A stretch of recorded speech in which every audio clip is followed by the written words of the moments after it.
What's going on, everyone? Welcome to the Rip City Retro post-game show.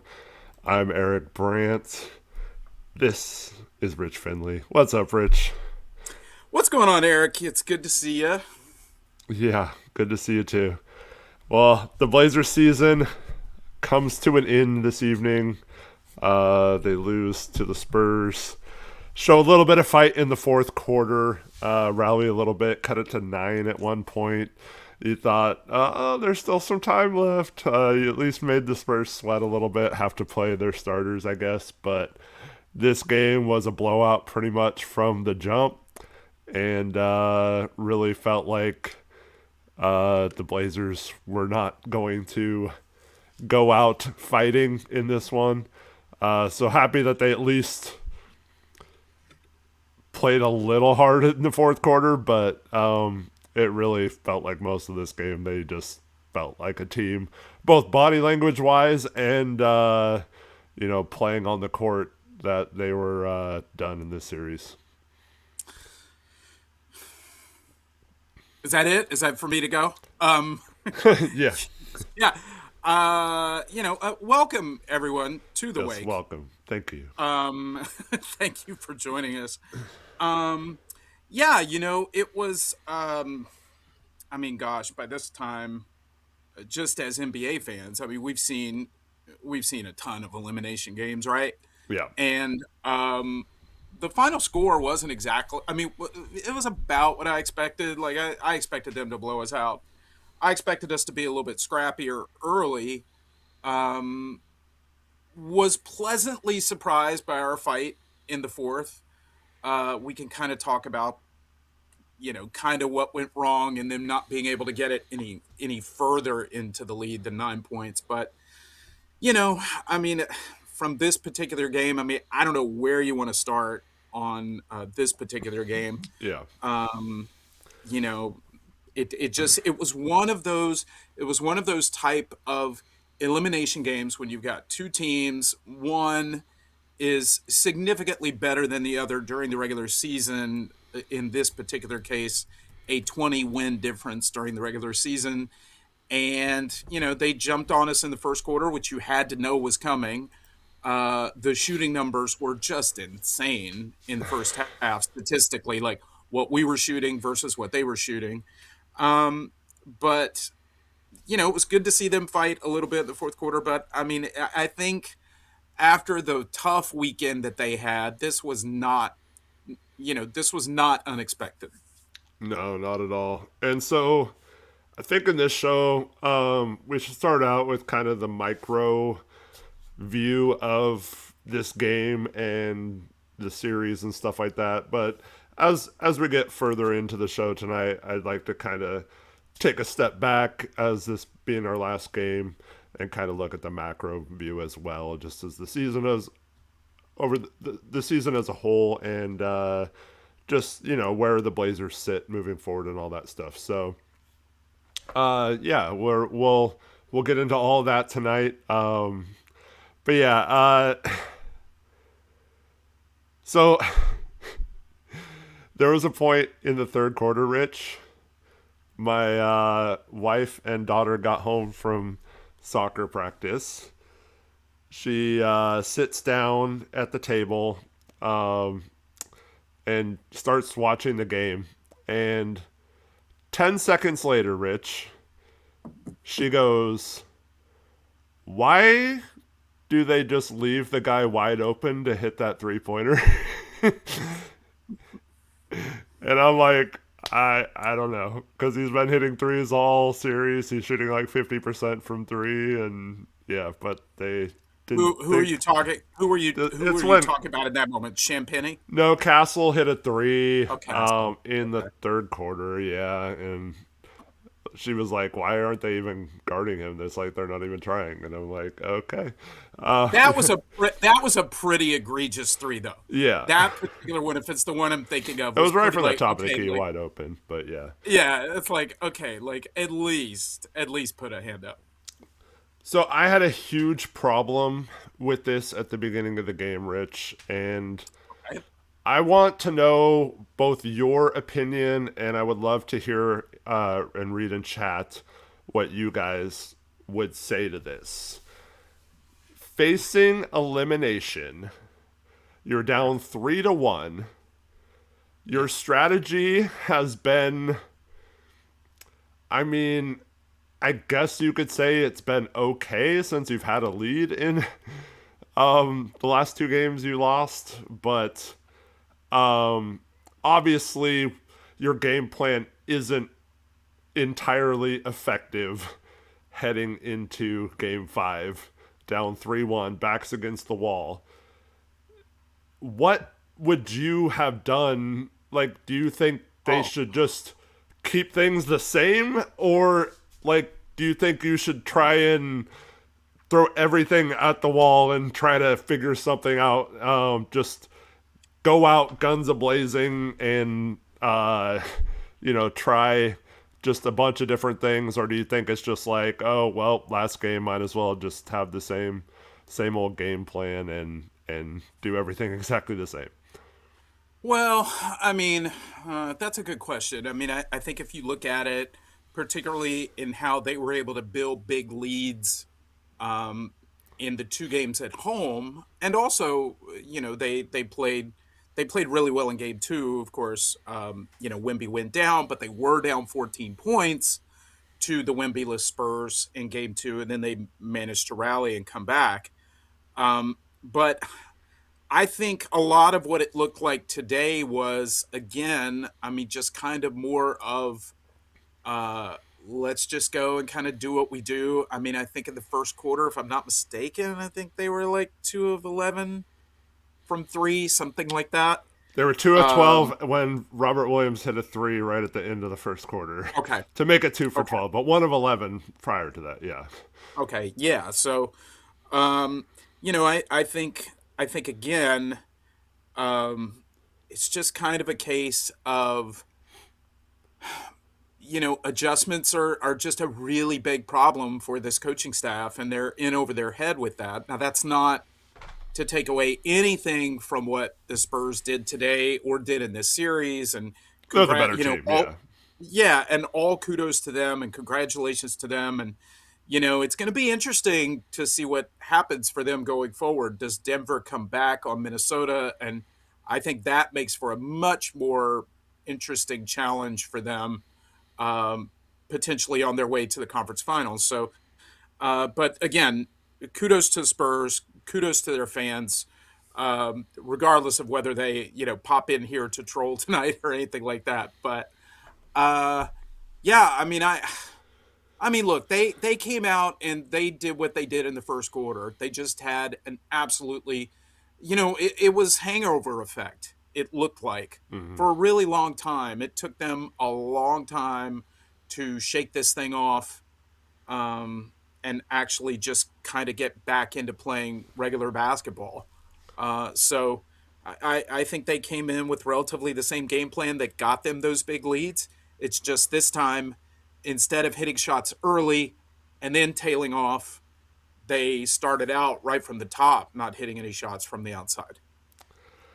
Well, to your point, they had a point in the second half. They just all of a sudden randomly said Thiago was mic'd up. I didn't hear anything about it in the first half. Well, that's because they couldn't play all the curse words that were said during the first half, I'm sure.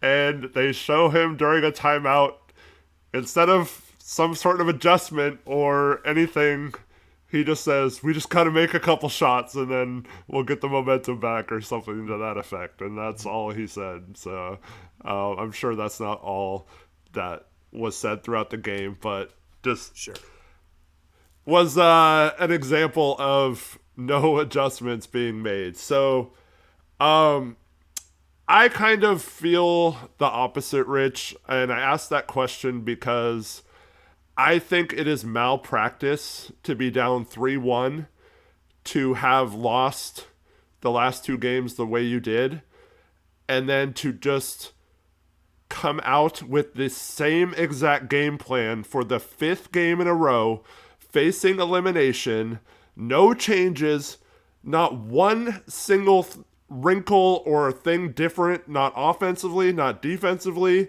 nothing. No let's do this. Let's blitz this pick the first play of the game and run them off a screen.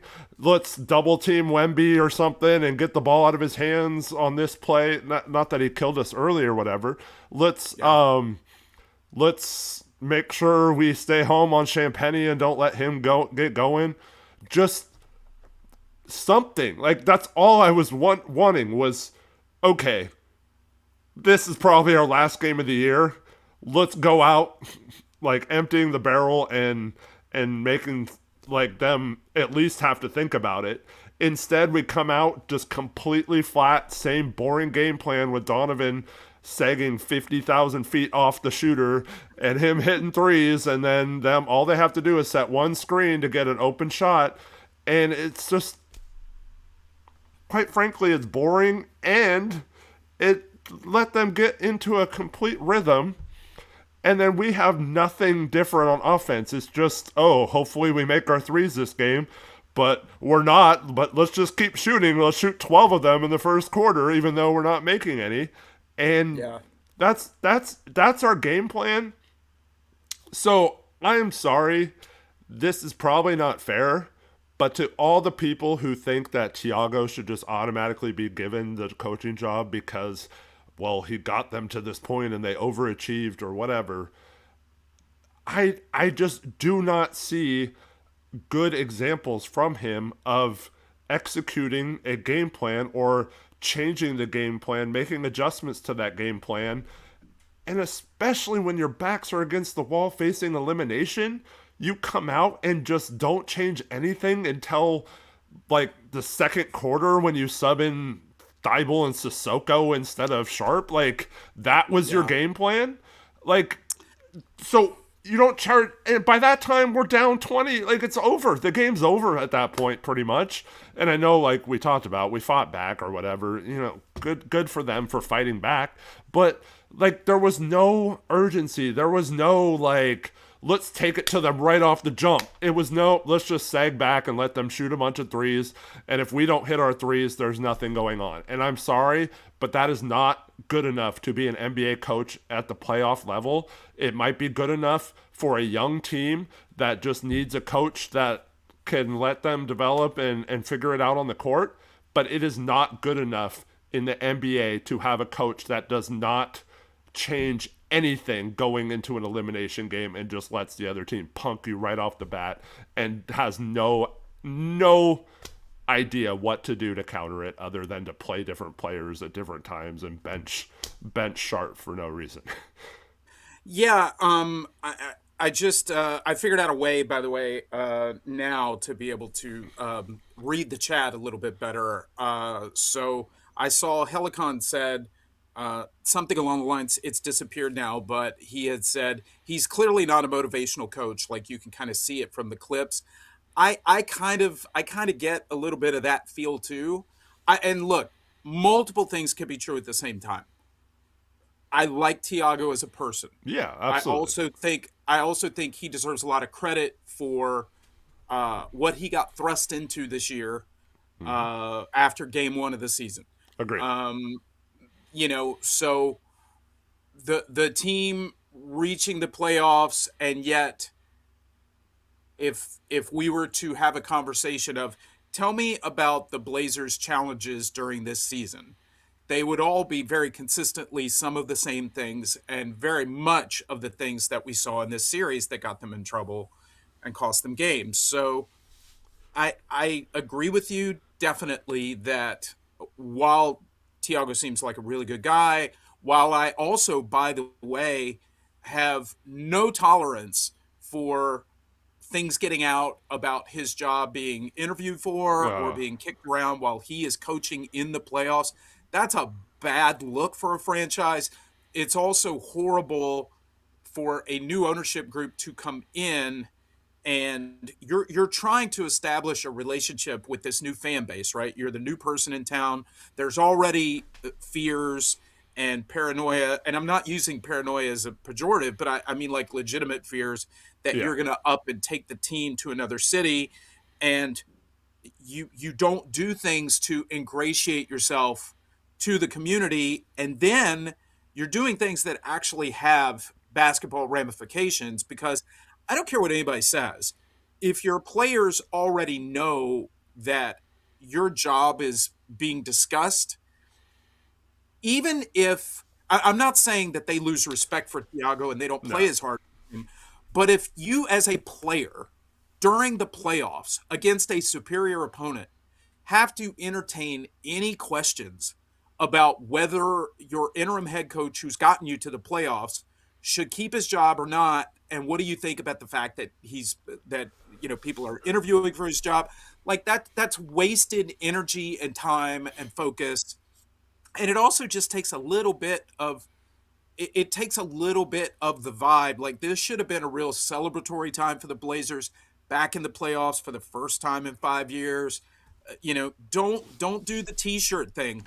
Don't punish the team masseuse in taking her room away. Like just all these things that become like the talk of the NBA when really the talk, at least surrounding the Blazers, should be look what a gritty group this is. They may not shoot the ball well, they may be inconsistent, but this is a team that's on the rise. They've got new ownership, et cetera, et cetera. Like this is actually very, I would say, somewhat difficult to mess up coming in. Like you had to almost try to do this, and they did this. Now again, I'm not saying that Dundon's responsible for the loss or anything like that, but just in terms of like talking about the vibes and things of that nature, like it doesn't help. It certainly did not help. It didn't light a fire under anybody's ass or like save Tiago's job or anything like that.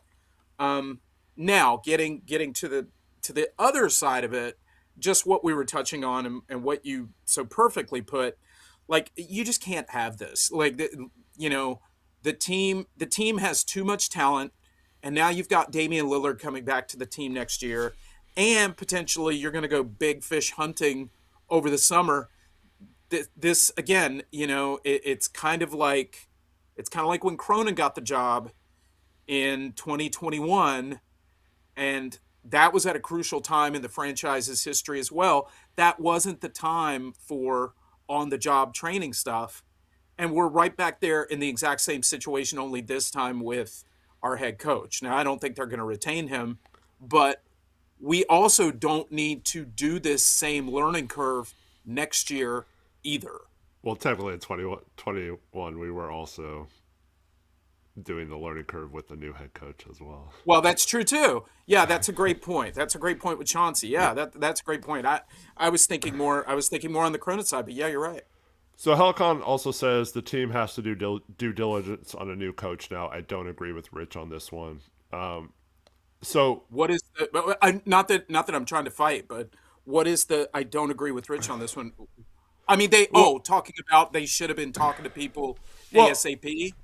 Eh, how do you let that get out though? Like, you know what I mean? Like, yeah, and that's my why is the don't coach let it having get out. to? Because ESPN talked about on the broadcast how they asked Tiago about before the game about his if he'd be coaching this team in the future or something like that, and like those are the kind of things that this organization, the coaching staff, like they got to protect him and like not he should not have to answer those questions before a game. Just And, protect yourself. Protect yourself as a yeah. franchise. and So and the way that you look. I again, and Helicon, I love you. Like we're on the same page. yeah, Like I'm fine with them. Like hey, I'm thinking about maybe getting out of this relationship. Let me start up the Bumble profile. Like I get it, but yeah, to have that leak out just creates a distraction that you don't need. So right, like you can do things through back channels that don't necessarily have to get out. yeah. And I mean, does it really matter if you do it now versus a week from now too? Like, if you're searching for a coach or like 2 or 3 weeks, I don't know if. I mean, I know Taylor Jenkins got, um, signed with the Bucks and Mike Malone That was was a like potential target. that was like last week, Yeah, right? but like it Yeah. doesn't seem And like I we're in wanted on him either. It looks like we looked into Malone, but he wasn't interested as long as we had a coach already and it wasn't an open position. So I don't think other than those two, there wasn't anyone that like the team lost out on by starting that search right when he did that. But And Helicon's right when he makes the point that the best coaches won't sit on the market for long. I totally agree yeah, with that. right. But so the other part of it though, Rich, is did you watch the I don't know what to call them now, the old TNT crew before the game? Did you Yeah, happen to catch any I of think I that? caught a in between the Philly game. Yeah, Yeah. So they're cracking jokes about Dundon being cheap and like reading off tweets man, to them about they're making jokes about how Dundon's not gonna take certain players to Cancun to save money and yeah, whatever. So I you got that mean, cheap ass soda up there. yeah, and even Ernie made a cheap shot comment at Dundon's cheapness. So Yeah, like cheap literally, no pun intended. Yeah, so like I don't know, man. Just once again, like nothing Dundon's done is bad yet, and it still doesn't mean that like anything like he's gonna fail as an owner or he's going to um like not put a winning product on the court. Like that can all still happen. It sucks, man. Like you said, we're in this position for the first time in 5 years, and instead of having fun and watching the playoffs, we have to listen to our owner being made fun of. And after we finally get a new owner, which a lot of us wanted, and then we have to we have to deal with our coach, having to answer these questions when he should be focusing on the game ahead of solely. him, Yeah. and now and we on top of that, we blow two games at home that we probably should have at least won one of them, if not both of them, and then we're still talking about being alive right now. Um, it's just it's not a great combo in terms like this should be a moment where it's like okay, we're eliminated. But like the Spurs are a much better team, which they are. Oh yeah. But like now we have all these other things we have to deal with. It's kind of annoying. I I wanna catch us up, man. Chat. First off, this is really my first opportunity to read the chat while the show is going on. So hello to chat. By the way, side note, I just want to round of applause for Eric filling in for me for Game Four. I'm sorry I couldn't make it for Game Four. I'm sorry the Blazers couldn't make it to the second half of Game Four. But Yeah. as we kind of warned, like there will possibly be some streams where Eric's by himself. But chat had some amazing comments. So I saw Helicon said, more like we're given our turnovers. I think we're on fumble instead of bumble. I really enjoyed that. And then Mark Grossman said if the coaches were switched, the Blazers would have won. And then I saw down here a little bit. Somebody asked, I forgot who it was. I don't see it, but it was like, what do we think of Mitch Johnson? I'll just tell you, I have no idea. I have no idea what I think of Johnson, and that's not a dig. Yeah. It's just he's got a. I mean, to say generational talent is almost like underselling it. So who knows? But I Very mean, your unique job. player. Well, but your job in that situation is to just not mess it up. And they just won their first playoff series with that group of young players, and they won 4 games to 1. And they had some moments in that series that they really should take a lot of pride from and hang their hat on.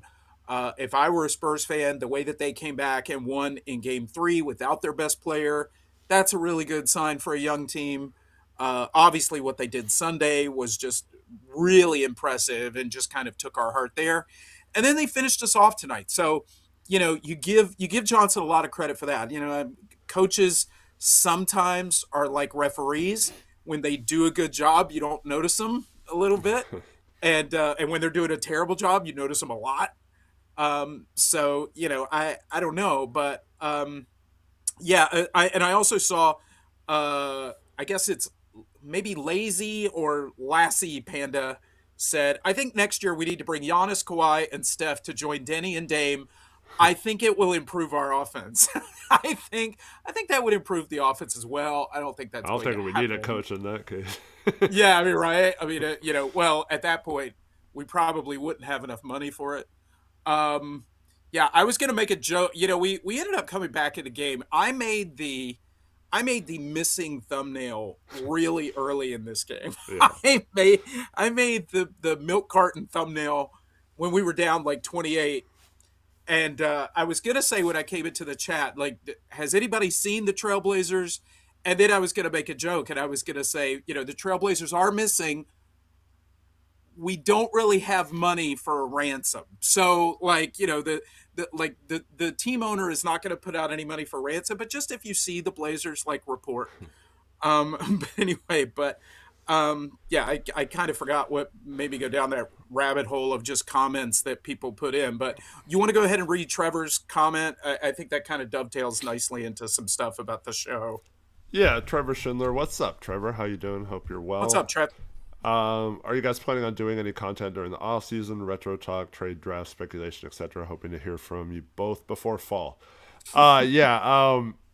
Like Rich just said, he's gonna try his best to be involved a lot. But yeah, I got you covered.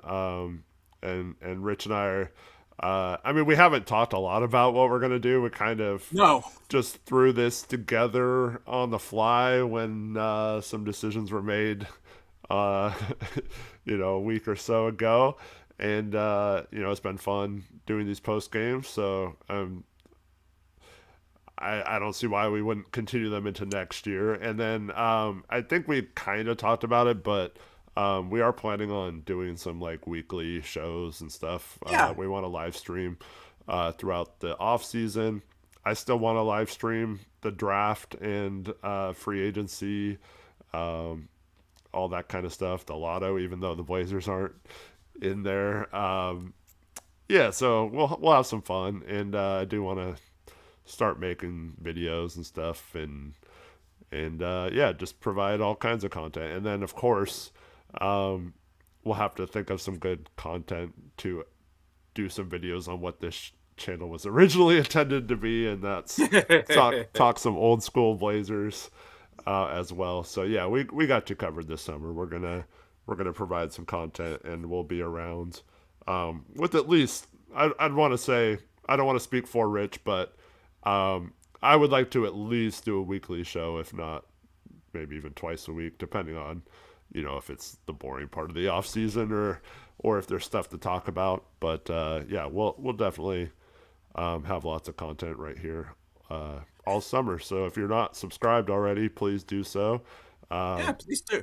And yeah, appreciate everyone for their support over this last couple weeks while we've been just kind of figuring things out. Yeah, I mean, just for me, just to kind of let people know the situation here, just from a transparency standpoint. So, I've mentioned on the show before that I have a brain injury. So what happens with my brain injury is I have I have difficulty communicating for long stretches of time. Like, and Eric will tell you, like, during our friendship, I'll disappear for like a week or two or something like that, and then like kind of pop back up, and we're texting or talking or whatever. So, like, a post game show takes a lot out of me, actually, and it takes a couple of days for me to recover. Eric, the most dreaded words, by the way, in the English language to me, has now become uh, 4 games in 5 nights, or back to backs, or Yeah, something like that. Like, I can't even wrap my head around you that. are That's our Robert terrifying. Williams. You Yes, I can't play am. back to You back. cannot play me very much. I will dunk while I'm here, but you're gonna get me hurt. So what happens is when we do the show, my adrenaline spikes, and so I'm good, like I'm here. But then when the show's over, like, I crash really hard, and that's why the quick turnaround with Friday night and then Sunday afternoon. Like, I woke up Sunday morning, it was like texting Eric, like, I am not going to be good for the show today. And I suffered a fall like 3.5 years ago, so I wasn't always like this. But we're figuring it out, like Eric said. So, I'll do the best I can. I'll show up as much as I can. There may even be scenarios where, we have a post game and I show up for like 20 minutes, 30 minutes, something like that, and then I back out, and Yeah. then Eric takes over the show with everybody. And I let Eric know this, like when Eric came to me and said, "Hey, let's do this together." Then I was like, "Are you sure?" Because I'm like a broken down horse. And Eric was so kind about it, and he was like, "Look, if I got to do solo streams and stuff like that, it's all good." And I almost tried to talk you out of doing this, but I did. I'll do everything that I can, whether it's making graphics or just editing or things like that. So we have a true 50-50 partnership here all the way.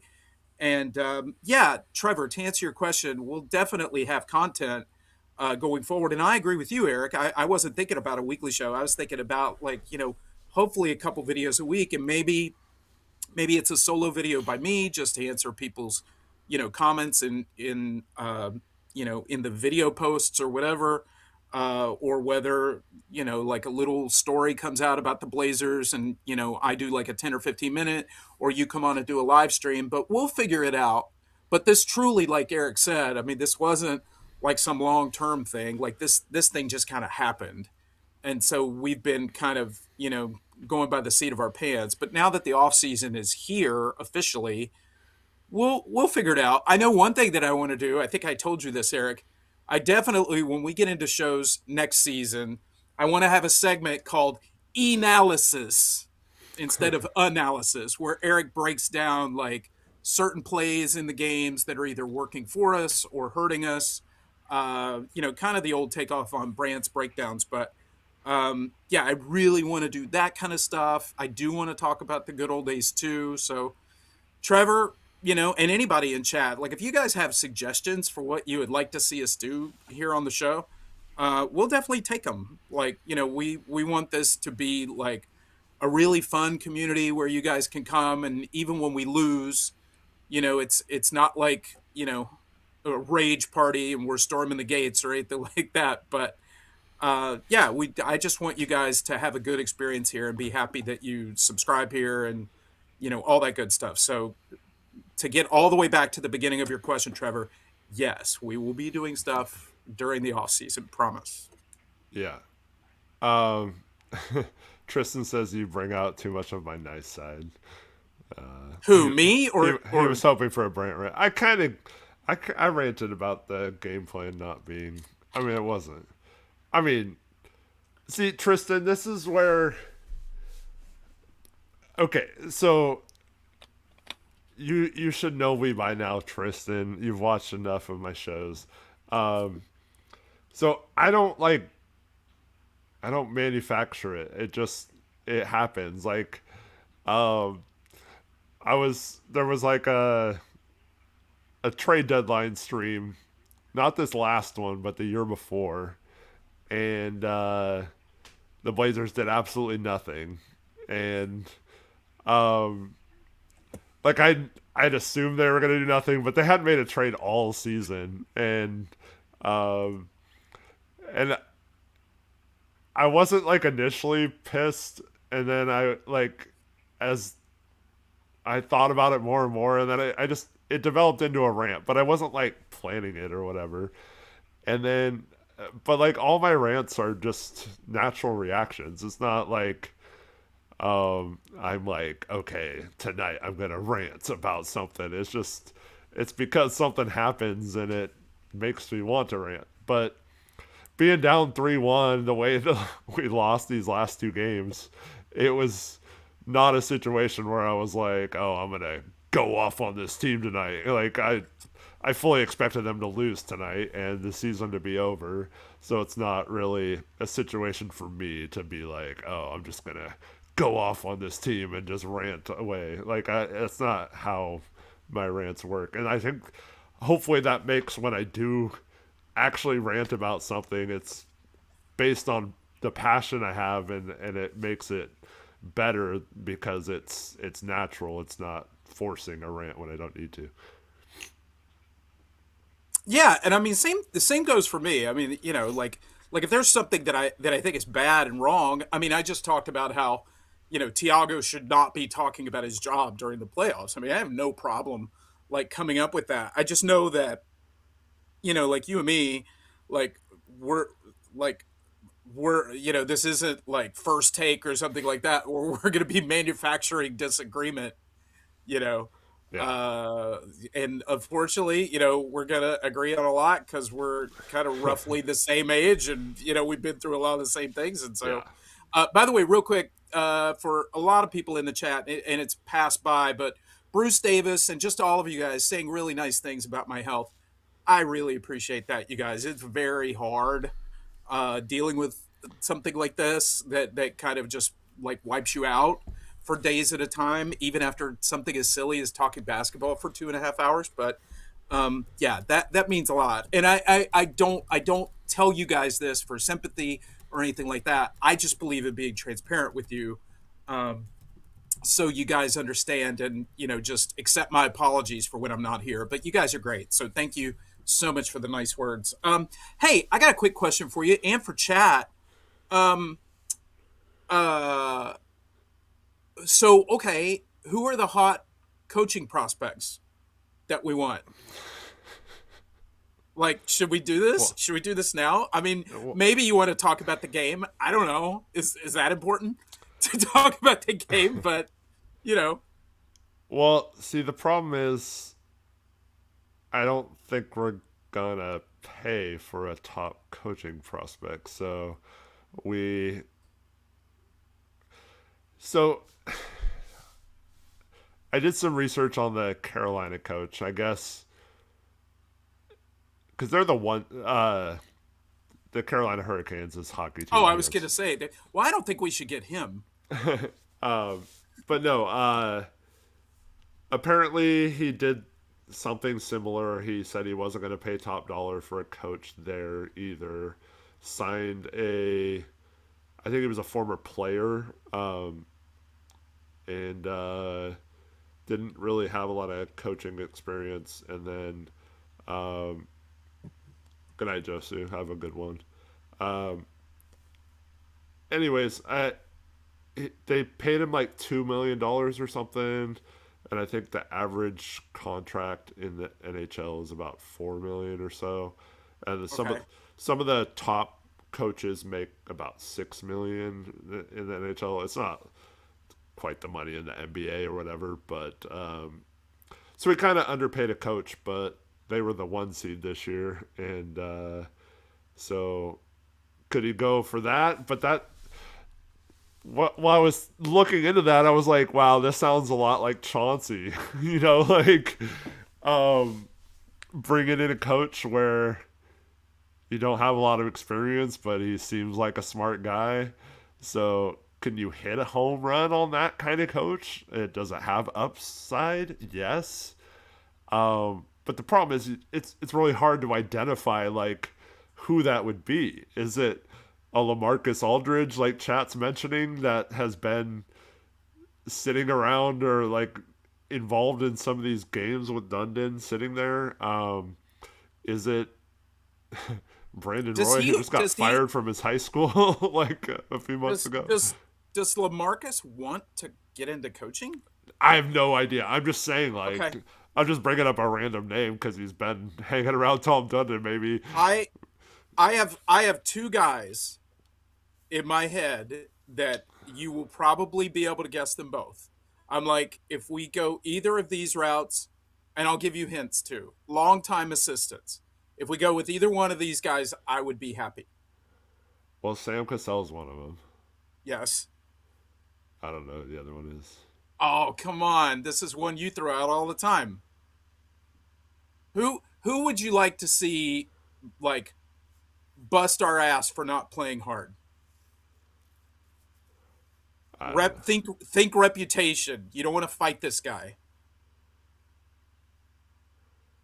know. I have Okay. no idea. It's dead air. I'm sorry. Sorry to do that to you. Stackhouse. Oh, I would I don't think of him like that at all. And he's not. you wouldn't lick He hasn't been Stackhouse? a long Okay. time. No, no. I don't think of him as like a tough guy. Like But that's it. It's so weird, but that's his reputation. Yeah, Like he's not a long time assistant, by the way. He was I thought he was an assistant for a long time. he was I an know he assistant for a while, then he was a college coach for a while, right and then yeah. No, right. I would So see. I don't know. I don't. I thought you meant more as like when he was a player, and I don't think of him as like a tough oh guy. no no But no. I just for some reason like he's got this yeah, reputation. It's like somebody that you don't want to mess with. But but yeah, no, I mean I'm. Go ahead. I was really big on Stackhouse a few years ago. I still am. Um, Obviously, it didn't work out at Vanderbilt. He's been now with the Warriors this year, learning under that coaching staff. I just liked some of his accountability things. Like he would be very detailed. He would grade like every screen you set or every defensive like off ball breakdown or whether you boxed out and stuff. And so I I like that. So we give like each player a grade on each game and stuff. Now I don't know if he's going to be able to do that in the NBA or how Right. effective that is. So I don't Yeah. know, but I mean I wouldn't mind that. But I see the problem is if he's trying to get a coach for like 2 or 3 million, that's not that much more than some of the top assistants make. So I don't know how much he makes, but um, I don't know if it's going to be enough. So I kind of mentioned this last stream though. It's if he's gonna get a coach for like super cheap, it would have to be someone who either has been never considered to be a head coach and just was like, wow, this is an opportunity that I probably will never get from another team, or uh, someone who had a job before Like and a reclamation project. yeah, maybe he Yeah. flamed out in his last and hasn't really gotten an opportunity to do so, but it was like, wow, I'm gonna get a shot finally again. And the perfect example of that is someone I absolutely do not want to be the head coach, and that's Nate Bjorkgren. Um, Oh, okay. because like I'm just saying, like he had a job. He was like a longtime assistant, was really well thought of with Toronto, and then um, couldn't have flamed out any worse in Indiana, and then yeah, so like that's the kind of coach that you're gonna get if you're offering 1.5 million. If those rumors are true, I'm not saying they are. I'm just saying if we're going the cheap route, So you're probably not gonna get anyone because I see like Steve Kerr and other people mentioned in chat. Juwan Howard, too much. that's see I just don't know how good of a coach he is because I mean he was really well thought of for a couple of years and he kind of had that. There was like I forgot what happened. He got in like a fight or something on the sidelines at Michigan. Um, didn't he like push someone? Uh, Yeah, I think it was something like that. but yeah, I can't. that might be someone. But like, so Kirk keeps saying Steve Kerr in chat that we're not paying like 15 million to get Steve Kerr. Like that's not happening, and Yeah. he's not signing here for like even if we offered him 5 million, he's that's not anywhere in the ballpark. Mark Jackson, like maybe you could get a Mark Jackson, but again, is that good enough for what we need or whatever? But What has Mark Jackson even been doing? I don't know what Like, he's done the last couple of years. yeah, I I see, mean, I haven't even heard him broadcasting for a long time. Port Blazer Full Dan says Dan Hurley, Hurley. we're not going to get Dan Hurley. I mean, he turned Yeah. down like a $80 million contract from the Lakers a couple of years ago. Like this is not Yeah. happening. Yeah, Yeah. Van Gundy maybe, but I'm sure he's making decent amount as an assistant on the Clippers. I will never understand. I will never understand why Sam Cassell has not got a shot yet with somebody. But There's he's got to be also something there. he's being a lead assistant for that long. I'm sure he's Oh making yeah. a couple million a year. So like, Oh I yeah. mean, He's not gonna be cheap. Yeah. maybe once again, it's just like, okay, I've been passed over for like 15 years for coaching jobs. I am just gonna take this job, even if it's the same pay or maybe even a decrease in pay, just because I want an opportunity to be the man, and that. So maybe that's what happens, but yeah, I'm kind of Somebody, feeling like it's somebody, gonna be Splitter by default. Ugh. somebody in chat said Fred Armisen. Listen, Fred Armisen's out of bounds plays are fantastic in comparison to Tiago's. Yeah, I mean So it can't be somebody much said worse. maybe somebody said maybe Sam doesn't interview well. He's got so much personality, maybe a little too much. So maybe that's the deal All right, with Sam. all right. I am not saying this You're as like sexist. Go as ahead, do it. no. This is not meant to be sexist, but I saw it coming. okay. It's going A like lot of people in chat are saying Becky Hammond. this is gonna sound wrong. So I was thinking about this when people said Becky Hammond or Don Staley, someone who interviewed with us before. So the whole uh gender salary equality thing. um how bad would that look if we hired a female head coach and like we paid her less than most assistants make, right? Like that the gender pay gap. Oh, Like it would just be how much we're getting fried over t-shirts and like not taking the two ways to San Antonio. If we hired a female coach, I think you almost have to overpay them or give them at least the average starting coach salary. Otherwise, it's just going to be another like thing that this organization gets roasted over. It would get him killed. so Tiago was making about 900,000, and he's 7 feet tall and weighs about this, and Becky is down here.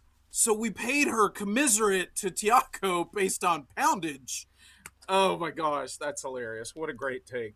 But That's really I'm funny. not saying not to hire a female coach. I mean that might be No, but you're I saying think if you're immediately coming from a place of I want to lowball somebody, yeah, and then you hire. and you go and do that. Oh my god, I mean, that.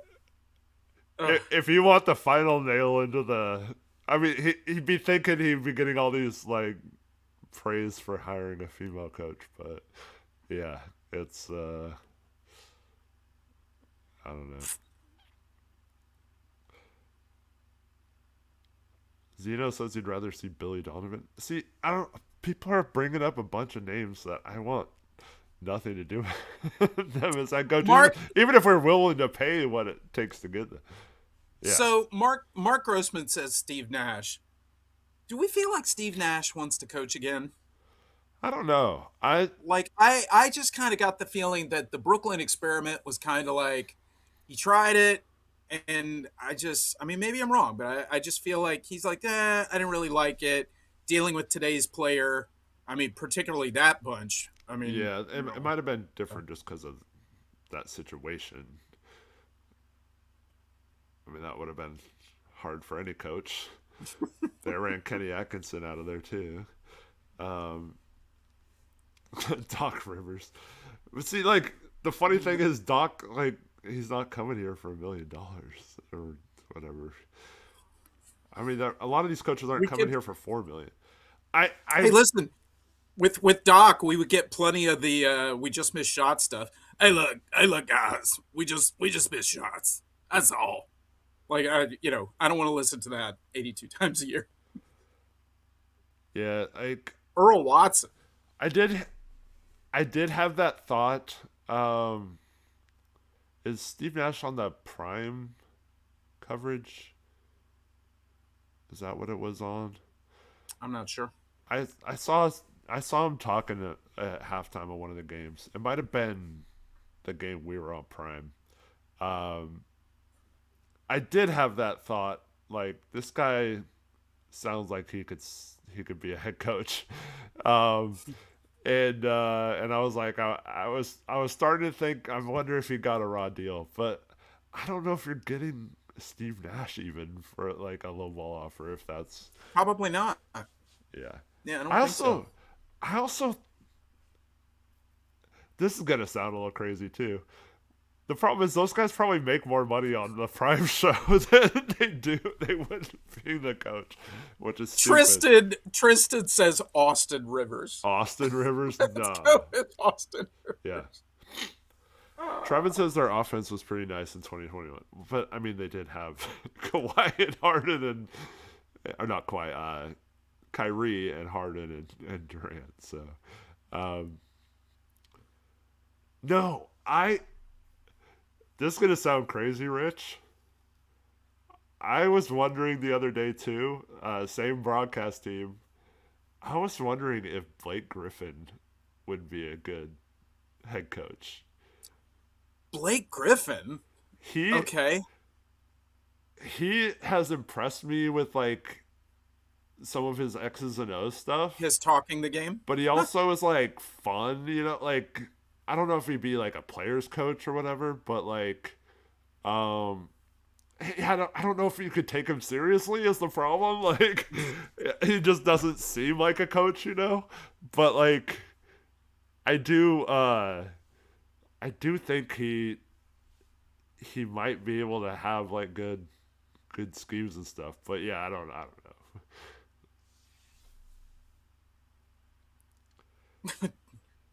Kirk Tristan said the players' wives would fall too much in love with him, wouldn't end up working out. yeah.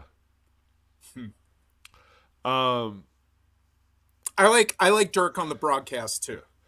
I like that. Kirk says finally a name that might be gettable with what we're paying, and that's Lamar Hurd. Um, just step into the booth there. Um, Steve Blake, yeah. I mean, I think this is more on the right track if we're lowballing people. Sam Mitchell. Yeah, no Sam Mitchell. Come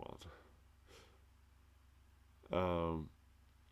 Coach of Mike Rice. Gosh, The wild one. the wild one. Ugh.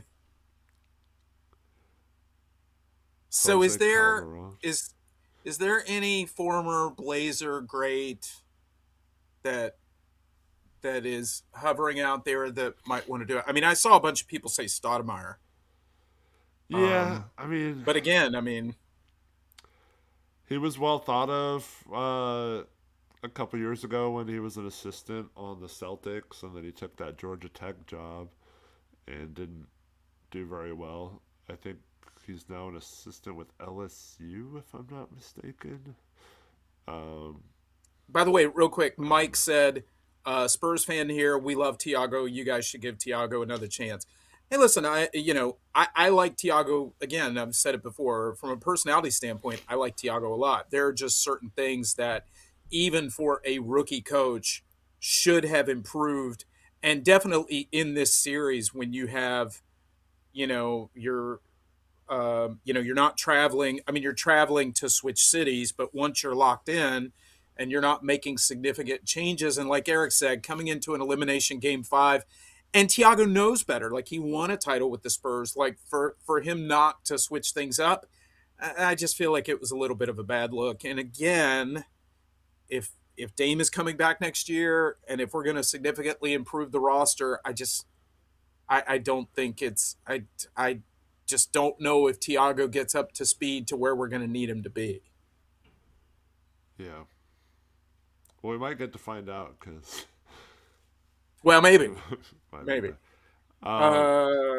Um, I see Evan Turner. I see Ruben Patterson score, or I'll punch you.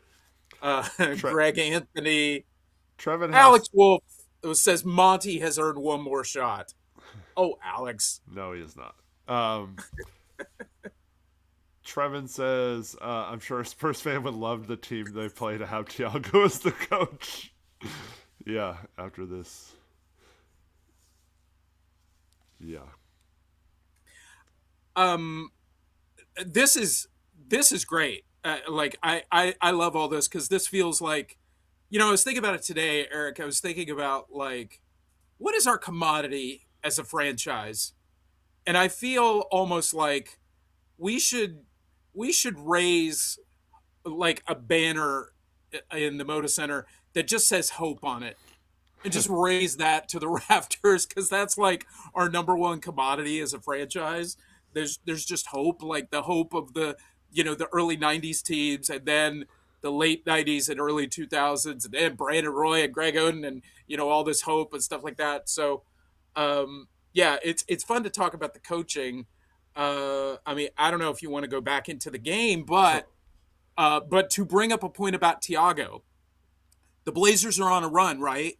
Tonight. They cut it to a 9-point lead. We go to commercial, we come back, and Denny is on the bench.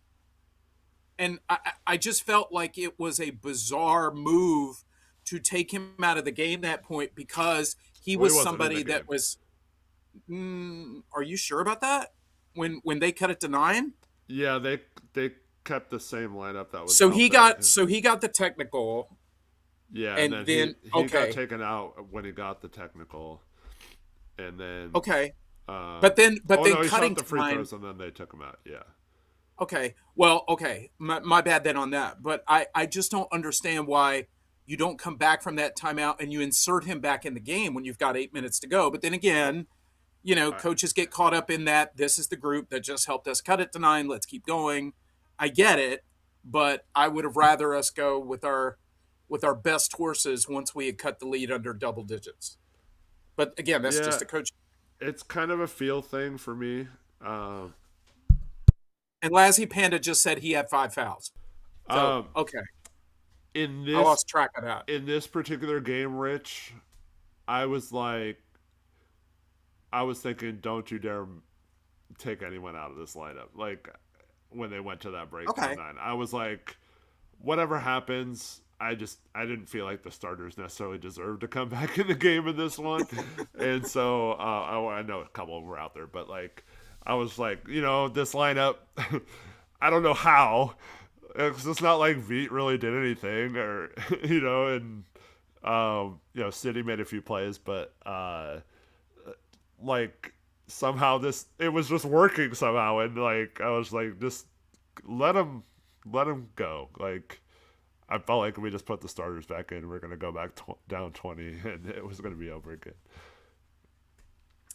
What was my text to you? We went to timeout. We were down 9, and I texted you. I just feel the Spurs 7-0 run coming. Yeah, They scored the first 4 out of the timeout, and then they had a 3 in the air, and they missed it. But I remember yeah, thinking when that 3 was in the air, I was like, "Am I going to be right? I don't want to be right."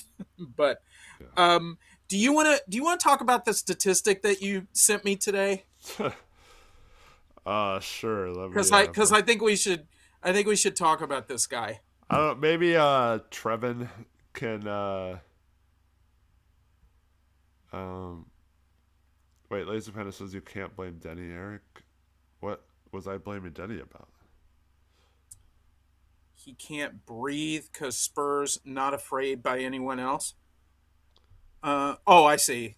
Because he's saying that Denny is collapsing so much. I don't remember Denny. I mean, I don't remember Eric blaming Denny, but I definitely do agree that they did focus significantly on Denny. Like if you stop Denny, you stop us a lot.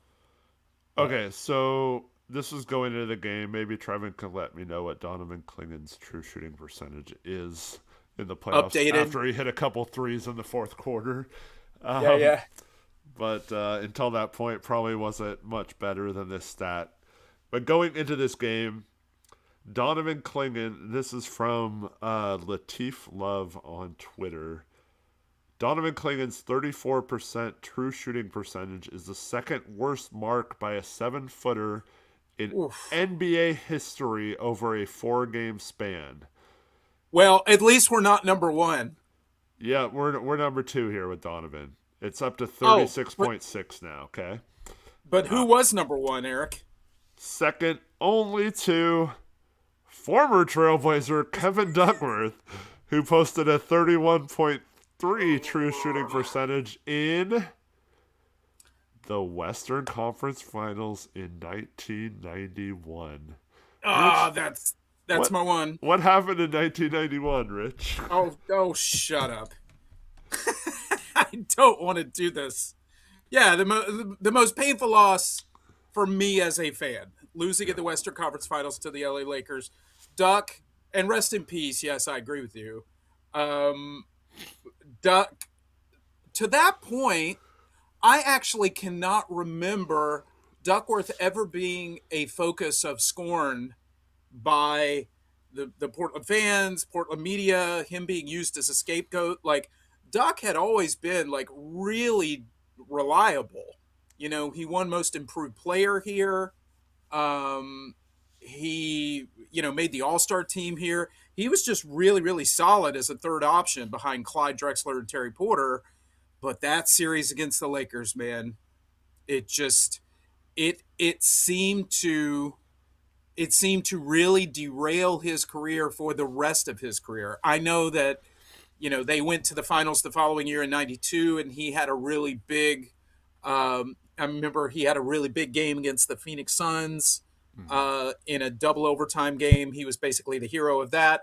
Hit a big shot to tie game two of the NBA Finals against Michael Jordan and the Bulls. So, I mean, Duck had moments, but it seemed like he never came back from that Lakers series.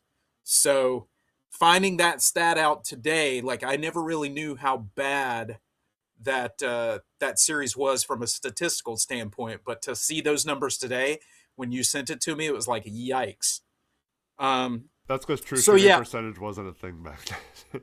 well, that's true. No, I know that. I know that. But so what do we think? So yeah, so Trevin said in the chat, what was it, like 36.6 true shooting percentage? Yeah. So what do we think about Clingan? And I'll throw that out to you and to the chat. Where are we at on Clingan? Because is this a we love Clingan against every other team in the league, or this is more of an exposure of something that we would have to deal with in other series as well? Like, what do you think? Where are you at? So Helicon said he's young and being used incompetently. I I was thinking about this the entire game, and obviously this entire series has been a topic. Um, so I don't necessarily think this is how it has to be moving forward. I do kind of agree that if you use him right, it could look a lot better. I know one time in the second half he actually came out on Fox. Now Fox went right around him, but at least we didn't let him shoot a wide open three while Clingan was nowhere near to contest him. Um, so what? Here's the reason I'm disappointed in Clingan, and I've been a huge Clingan guy. Um, wasn't necessarily the biggest fan of his heading into that draft, but I felt like he had kind of squashed a lot of my concerns, but a lot of them came back up in this series. Um, but my biggest issue with Donovan Clingan this series is not necessarily how he played.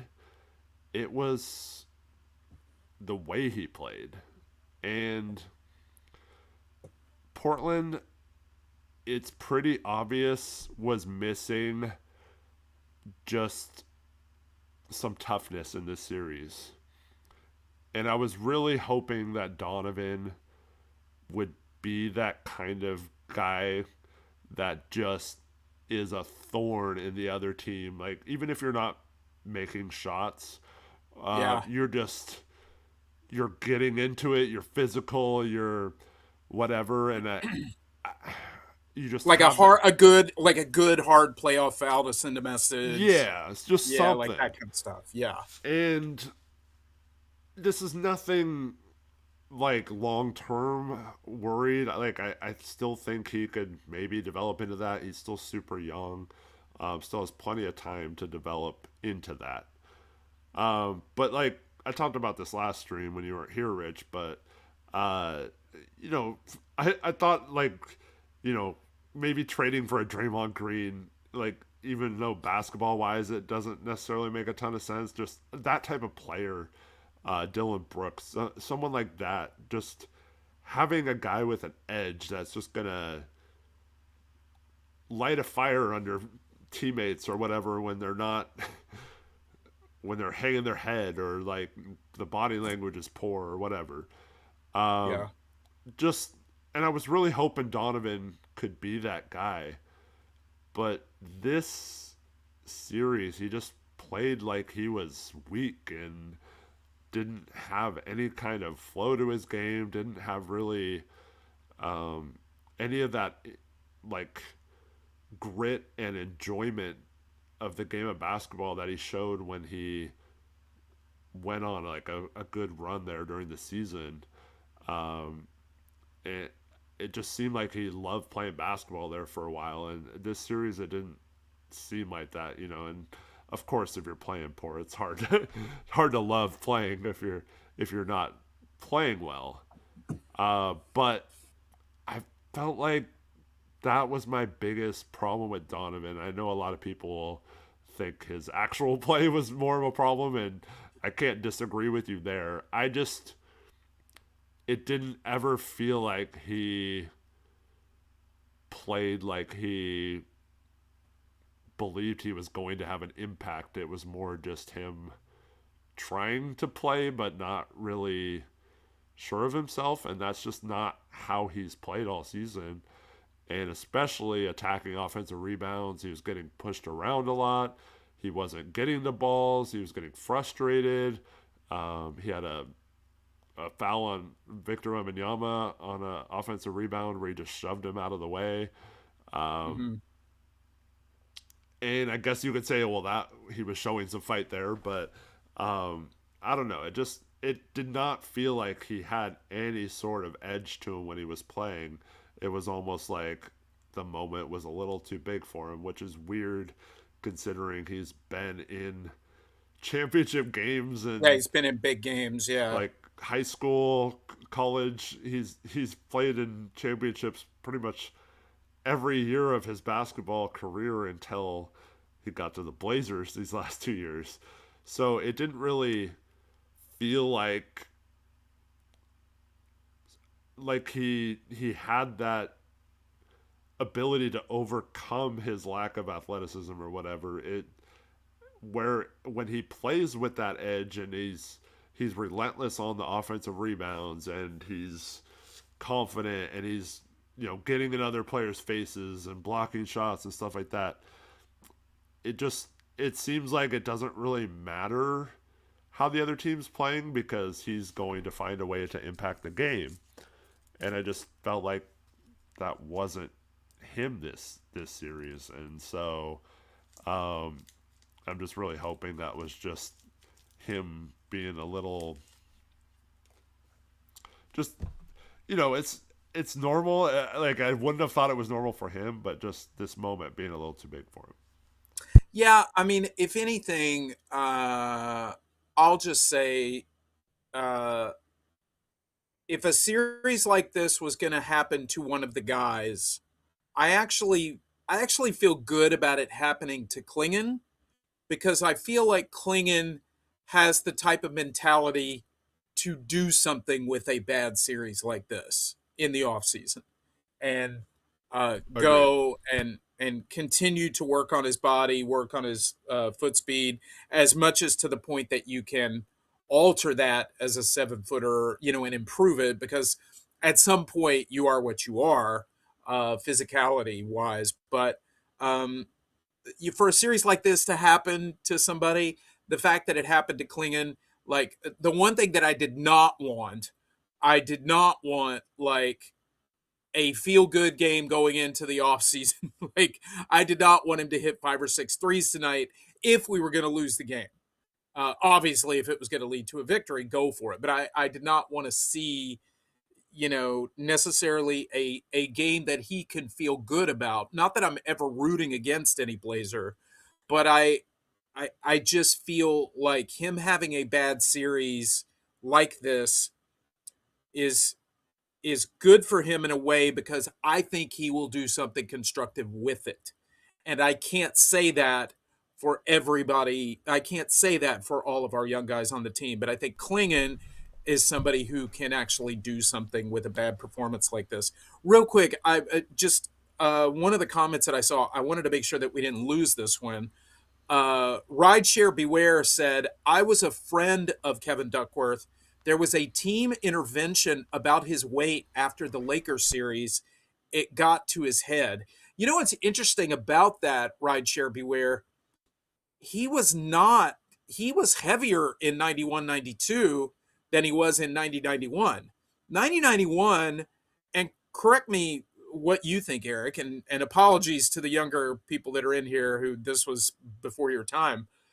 But I just remember Duck getting killed by Vlade Divac in that series with the wraparounds and the tapaways and the turnovers. It was a lot of turnovers for Duck in that series. It really wasn't about shooting, but it was more so about they couldn't go down into the post to him because he was just turning the ball over a lot. Like, did you feel like his bad performance in that series was because he was heavy?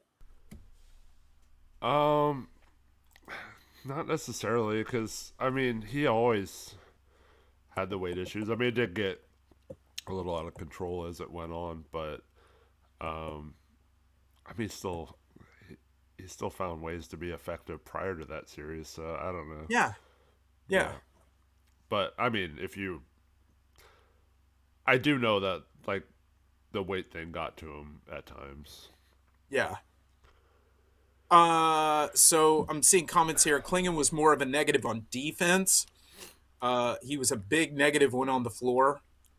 Uh, I mean, look, a lot of people are going to be negative when Victor Wembanyama is on the floor, but I mean, I get that. Kirk and Kenneth, you guys were back to back commenting on Klingon's defense. Mike Rothstein also had a $10 donation. Thank you so much for the super Thanks, Mike. chat, Mike. There was no message attached, so if you meant to say something, of course, tag us at Rip City Retro so I can read it off. Yeah, Um, yeah, so I seeing agree. a lot of comments about Tumani. By the way, I don't Yeah, know if you want to yeah. get Well, into we'll talk to Tumani. him next, but Donovan, I agree with you. I feel like he'll find a way to learn from this and make it Oof. so it's not as bad the next time. Um, and so Do you I'm not see? so Did worried you about see him long this? term. Did you see this comment from Greg in chat about Klingon's rebounding? Two in the first half, yeah, Yeah. yeah. So Oof. Weren't a lot of misses in the first half, though. Have to say that. Weren't a someone lot of misses for the Spurs. I mean, I missed who said it, but someone said something about oh, it was Port Blazer Fool. I'm sure Dan was on the phone with him yelling about Cornette getting him. Um, that leads me back to full circle to the coach conversation. Um, so we know Dan Hurley has mentioned this several times that he wants players that are motivated by someone yelling at them and are okay with being yelled at because that's what he's going to do. So he wants a certain type of player at UConn. So, and I'm not saying this is Tiago's fault. Don't get me wrong. But I wonder if you're having a bad game and you're Donovan, he's used to Dan Hurley chewing his oh, ass out, and like interesting. ripping him a new one. Whereas I don't. think Tiago's gonna do that. It's more like, oh, well, maybe I'll start Rob Will next game, but no, I decided to start Donovan anyway, and blah blah blah. Like it's not really. I think Donovan needs some tough love sometimes to just be like, dude, you are playing like crap. Get your butt around the basket and make an impact in this game. Like, what are you doing? Um, and so, yeah, I was wondering like what kind of a, at least for Donovan. I don't know about everyone else, but I think for him, it could get him going a little bit maybe. But So E-Ray keeps saying in the chat, and I want to make sure that he doesn't feel like we're ignoring that. He keeps saying Tiago camped Klingan at the 3-point line instead of playing him inside. Hence, no rebounds. It's Tiago's fault. Say it! Say it! So he wants you to say it. well, I mean, obviously the Blazers. You could even say this is stupidly because they weren't a good 3-point shooting team, but they were definitely going to fire up a bunch of threes. And you could tell that unfortunately it didn't work out because he, until the fourth quarter, finally hit a couple. But, you want. That's pretty much everyone's game plan against Victor Wembanyama to space the floor and get him to come out or have to defend on the perimeter, which is a good strategy. It's just you also have to execute it by making some more shots than we did. Well, And but like, doesn't that kind of lead into your point earlier though? Like if that's what everybody tries to do, then that's what Wimby is used to yeah, playing against. So doing something a little different and maybe, you know, putting Donovan more down on the block just for a different look might have been a better way to go than just hoping that okay, well if Donovan can get hot, then that kind of can unlock a lot of other things like swinging the yeah, ball around the perimeter because they're scrambling more. But you know, just taking your chances on your offense is kind of hinging on okay, well Donovan's got to hit these shots. That's not great. It's not a great strategy. yeah. There was a play early in this game where I forgot what guard it was, but there was a guard that switched. Might have been Vassell. Got switched on Klingan, and he was going right down the middle. Could have. He was in perfect position. Um, I'm trying to think of what big men are really good at this. Shaq used to be awesome at this. There was other big men that I can't think of right now, but you like uh, as soon as you recognize that situation, you kind of like lull them under the basket, and then you turn around and seal them on your Mm-hmm. back, and then they played with point guards who would look for that, and then they would pass it into them, and they just turn around and dunk over them because they were so deep in the paint. So Donovan ran right down the middle, had the guard on like in front of him, and the guard was backing up. He had him basically almost under the hoop, could have just turned around and sealed him there. The ball was up top, would have been a really easy pass in there. And Donovan instead veered out of the paint and like kind of faded over to the side. And I was just like, oh, like he didn't even try it. So I don't know. Like part of that's on Donovan, part of it's just we don't do a good job of exploiting mismatches like that. It's never been part of the game plan under Tiago or Chauncey or even back to Stotts a little bit. So yeah, I don't know. I don't know how to or what kind of coach could get that out of him. But those are the kind of plays he should be able to make, even if he doesn't have a good low post game. All you have to do is seal the guard, and they're going to have to either foul you, probably bear hug you or something, just so you don't get a shot off, or you're going to get an easy dunk over him. And so there's got to be a way that a coach can get that out of him a little bit, and there's got to be a way for him to recognize that a little bit too. Now the problem is, I was gonna say like he should learn how to play against a tall, skinnier guy and use his body to not necessarily foul or get offensive fouls, but to kind of punish him a little bit down low. And the problem is, how do you replicate Wemby though? Like in practice, or just trying to like get better in the off season. It's easier said than done. So I don't know how he does that, but he's got to find a way to um, kind of use some of his um, weight and size to at least make it uh, a situation where a player like Wembanyama feels him a lot and like just is like, man, this guy is really taking its toll on my body. Just the amount of times he's banging into me all game. I had this thought today. Uh, you just helped me remember it, so thank you. But I wanted to ask you a question. In in the NBA over the last, like how I mean, you and I've been watching forever, but when you start looking at teams that are really really good, like superior, like contenders, like the teams that you kind of target, like okay, we're going to have to go through that team, et cetera, et cetera.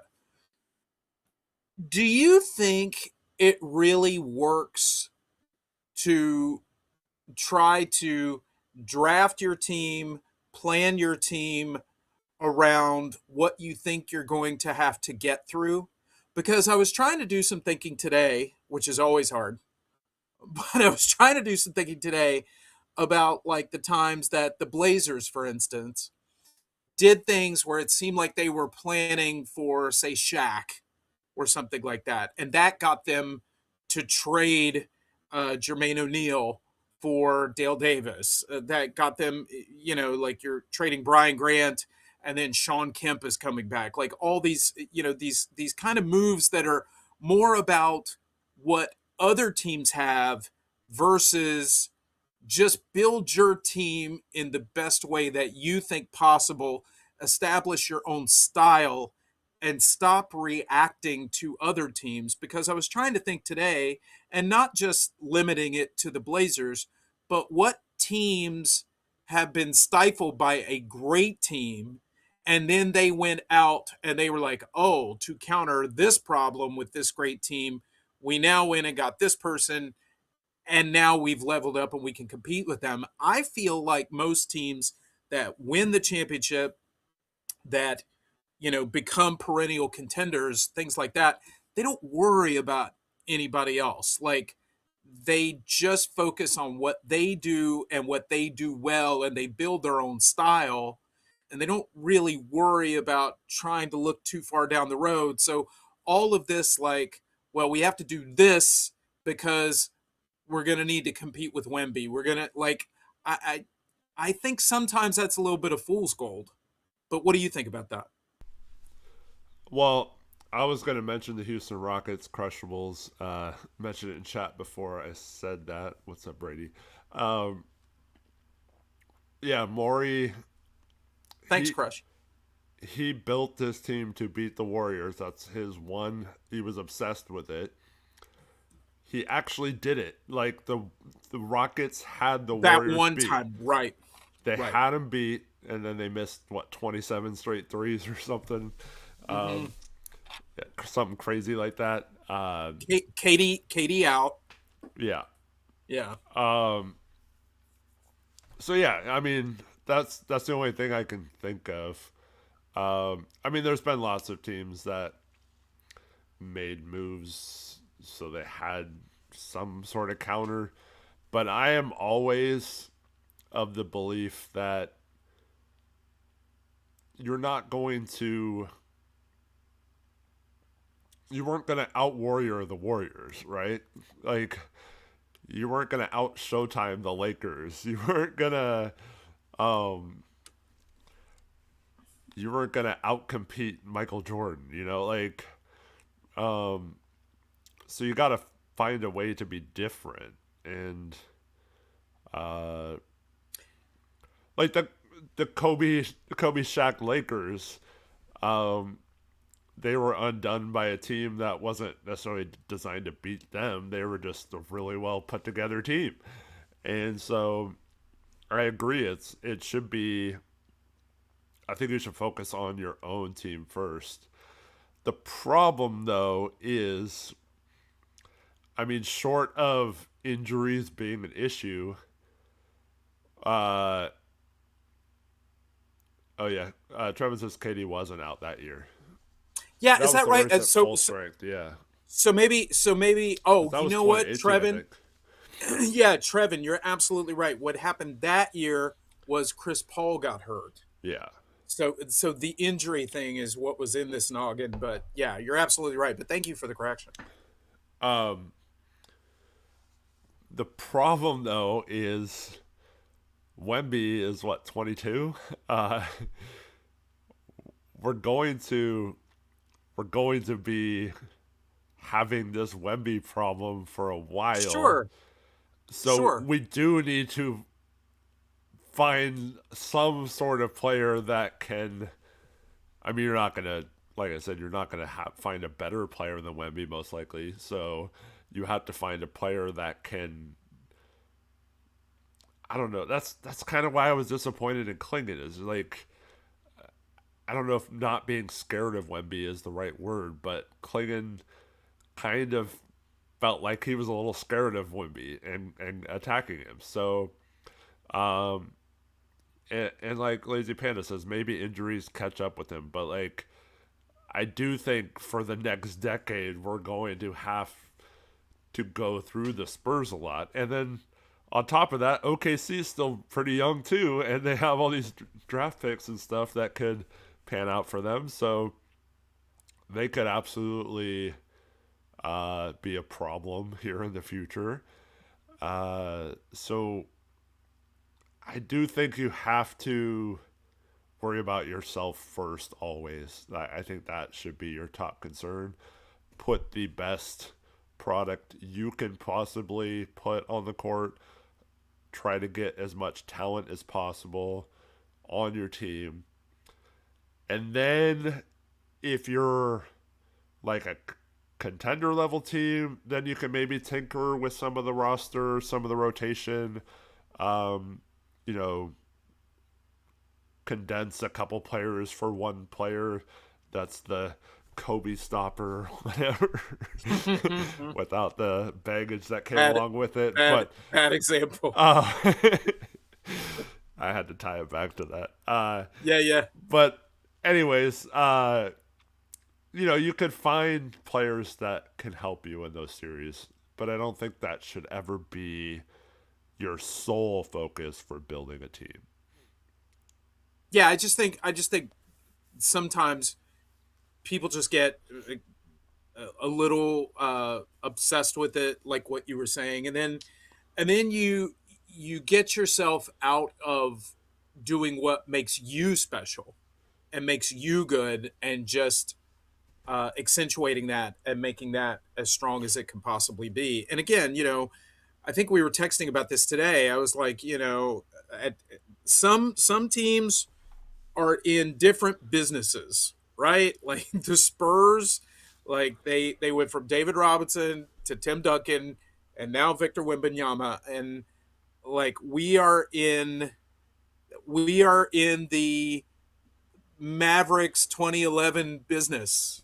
Like, we're trying to figure out a combination that gets us to a situation where, with the right breaks and the right brackets, and OKC and San Antonio beating each other up in a bracket, like, we can break through, right? I mean, barring some mega trade, and I mean, it's hard not to daydream a little bit about what that could be Yeah. and what that could look like. Because boy, would I love to see those two guys play against each other. And I'm talking about he who shall not be named, because don't tease me. Like, we're getting ready to do that again. By the way, it was nice around the trade deadline, and now it's going to be all the honest talk until you know until either something happens or it doesn't happen. But yeah, I just kept thinking about that tonight. I was like, man, what would that be like to see those two guys go against each other in a series? That would be great to see. But Yeah. All right, so moving on to Tamani. Also very disappointed in him this series. Uh, Man, there was a play where he missed a three bad, and then on the other end was in ISO with Dylan Harper, and Harper just went right by him and got a lay in. yeah, I remember that. And I was just like, man,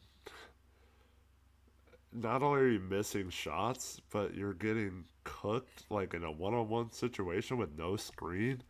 Um, and he just had this dumb look on his face afterwards, like, oh man. Uh, and so it's so weird with Tamani because, of course, you can mention the most offensive fouls drawn this year. Um, and that's something you can't dispute, right? Like, that's a factual stat that proves how effective he is on defense.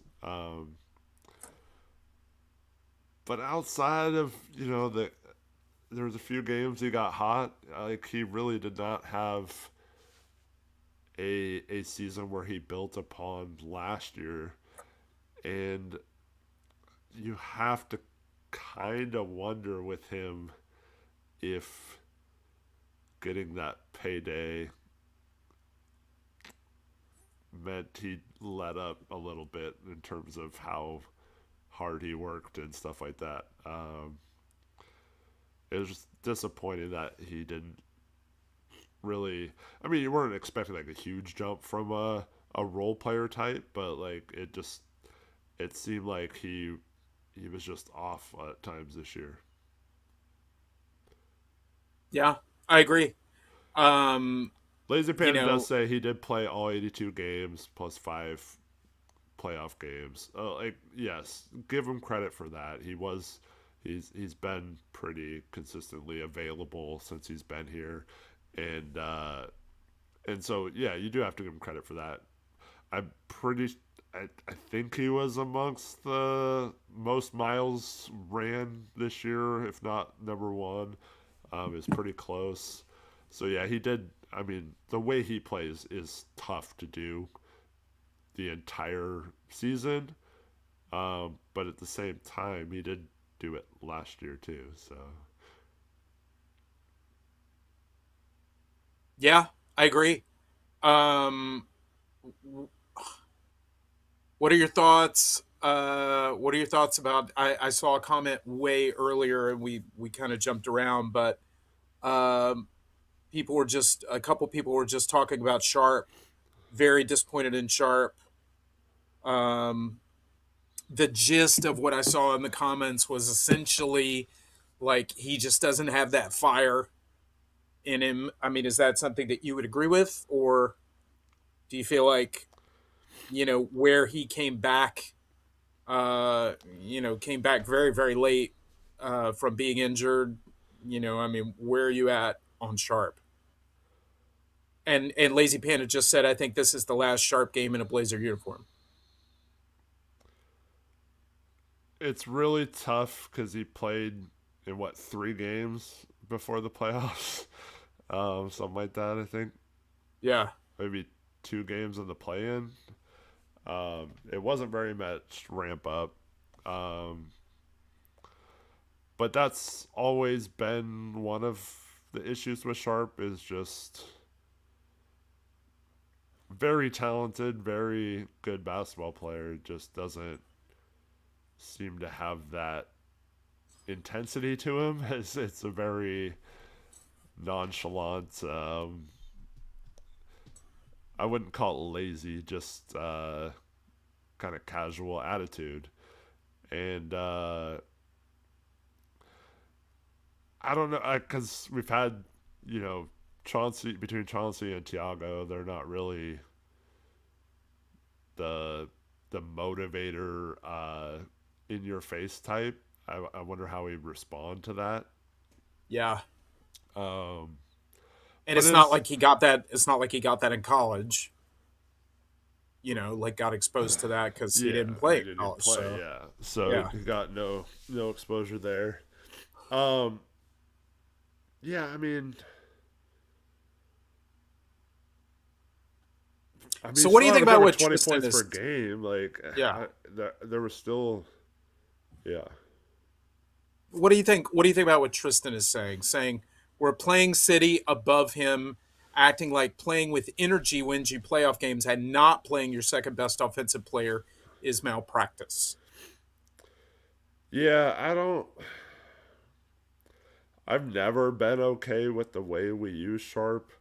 I just like even tonight there were so many times where I was like, cut baseline, it's wide open. Like, come on, but it's just not our offense. And then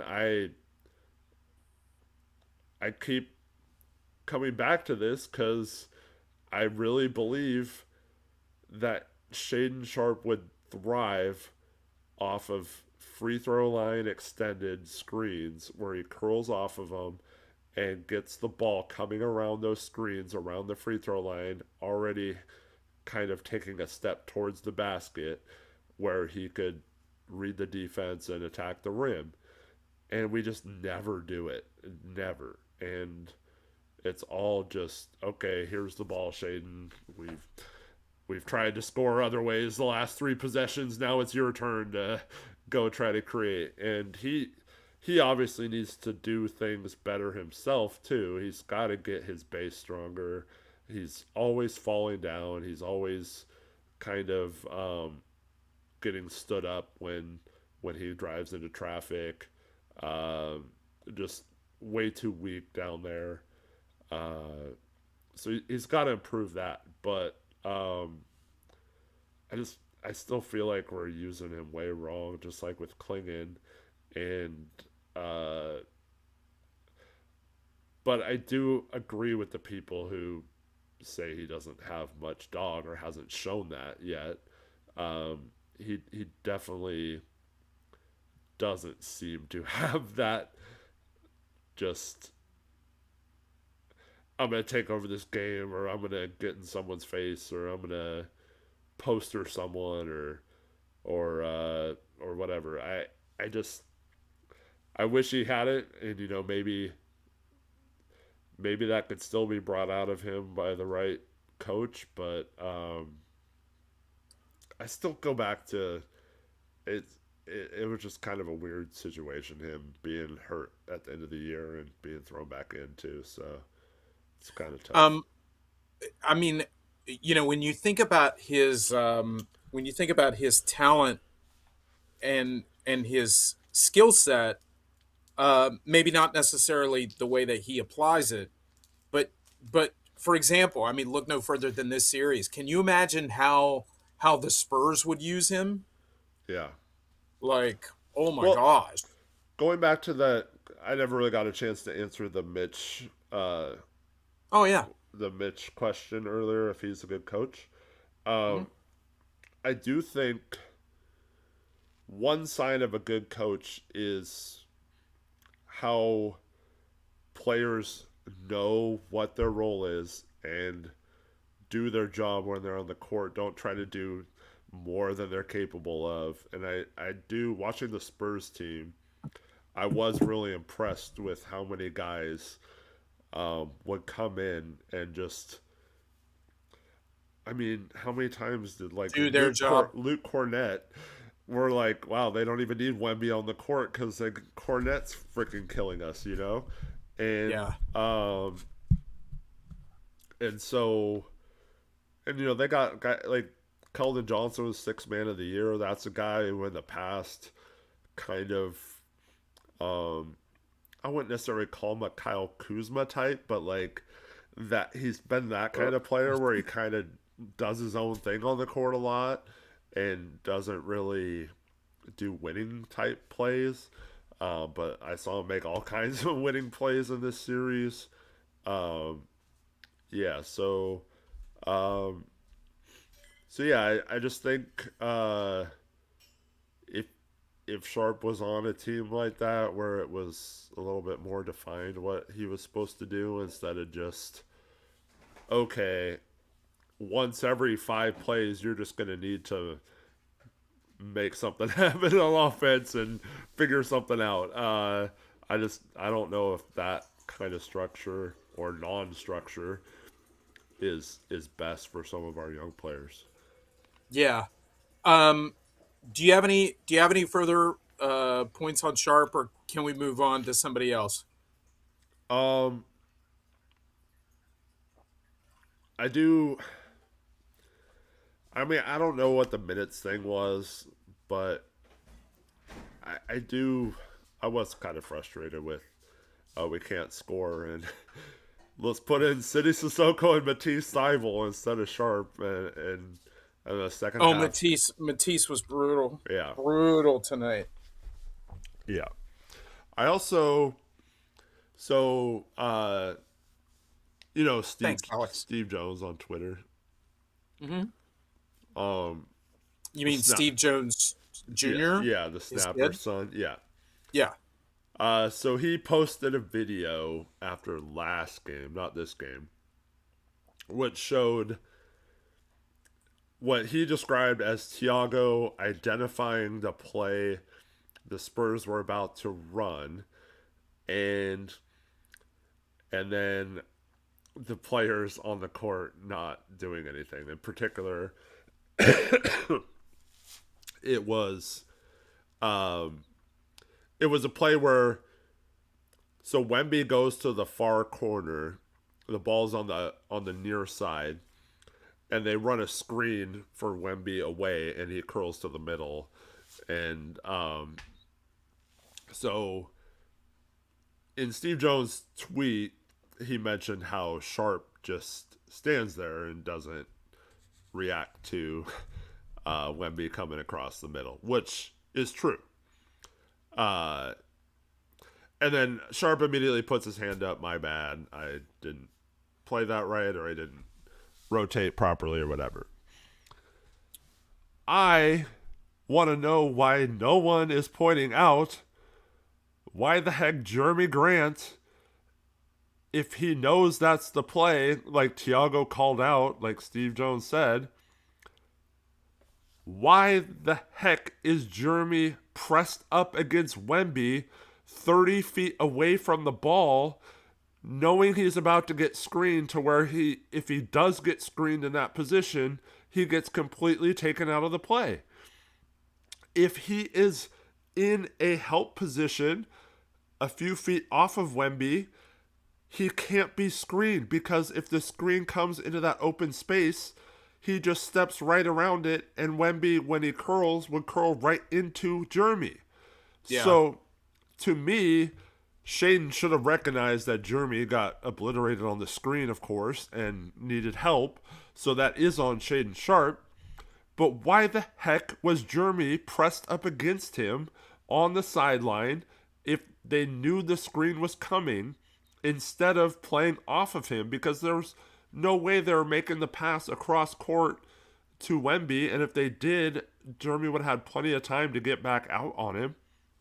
And so I just kept wondering, well, if Jeremy plays it right, Shaden Sharp wouldn't even have been noticed in that play. So he got, that's all I saw on Twitter was like, oh, Shaden Sharp is ass on defense and he's a turnstile and all this stuff. And he hasn't been great on defense this series, but he has shown improvement on defense. And it is better than it was. And you can say maybe that was getting benched last year or whatever. But outside of, I mean, obviously it looks bad when he just stands there and then puts his Yeah, I hand mean, up. when you My have a bad. lapse, yeah. Yeah, that he absolutely should have recognized that Jeremy got screened and helped. He should have tagged Wemby there. But, I mean, even if he does, he's not stopping Wemby there anyway. But, anyways, I feel like he was better on defense than people were giving him credit for. And, of course, he's had some bad plays. But that goes back to our game plans. They've been so bad, and we overpressure in situations that there's no reason to overpressure, and it gives up an open shot simply because our players are out of position. And that keeps on taking me back to this being a badly coached team versus it being a necessarily a player problem. Now, can the roster improve? Of course. It's not black and white. There's not, oh, it's the coach's fault or the players. It can't be both. It can absolutely be both, and they both need to get better. Both the roster, we have obvious holes and weaknesses that need to be improved, and I think the coaching can be better too. And you can have a coach that can maximize bad rosters or players that are weak at certain things, and you can have a scheme that helps alleviate some of those weaknesses.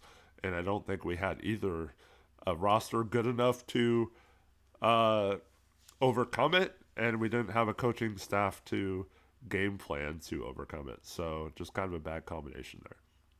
Yeah. Yeah, I agree.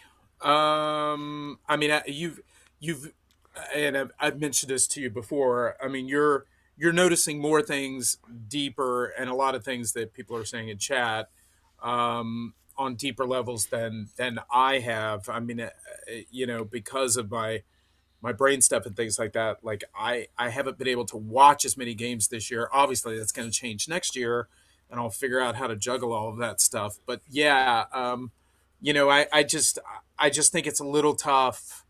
It's a little tough for coming from how how he was playing earlier in the season, then coming back right before the playoffs. Like it's a little bit tough, and there were times where the minutes were a little questionable to me. Um, what do you think about Scoot's last two games? They were terrible. It was just such a it was just such a drop off the cliff all of a sudden, like bam out of nowhere. This is like Um, the Scoot thing is so weird because it's all about sample sizes. If you look at certain samples, it's like the first couple games in this series. It's like, okay, we have something here. Like, look at this guy, playoffs. He's stepping up. The moment isn't too big for him. Uh, at least we have someone who's stepping up. Other than Denny, and we could we're starting to say, okay, this guy is definitely ready for a jump next year. And then you watch the next two games, and it's like, oh my, this guy can't even play. Like he shouldn't even be on the yeah, court. And I mean, he was bad on both ends too. So I'm really hoping that you know, I kind of wish it was opposite. So he had some positive momentum going in. Um, unlike Klingan, right? yeah. Like what you're talking about. Yeah, So I feel like it's different with Scoot. I don't know.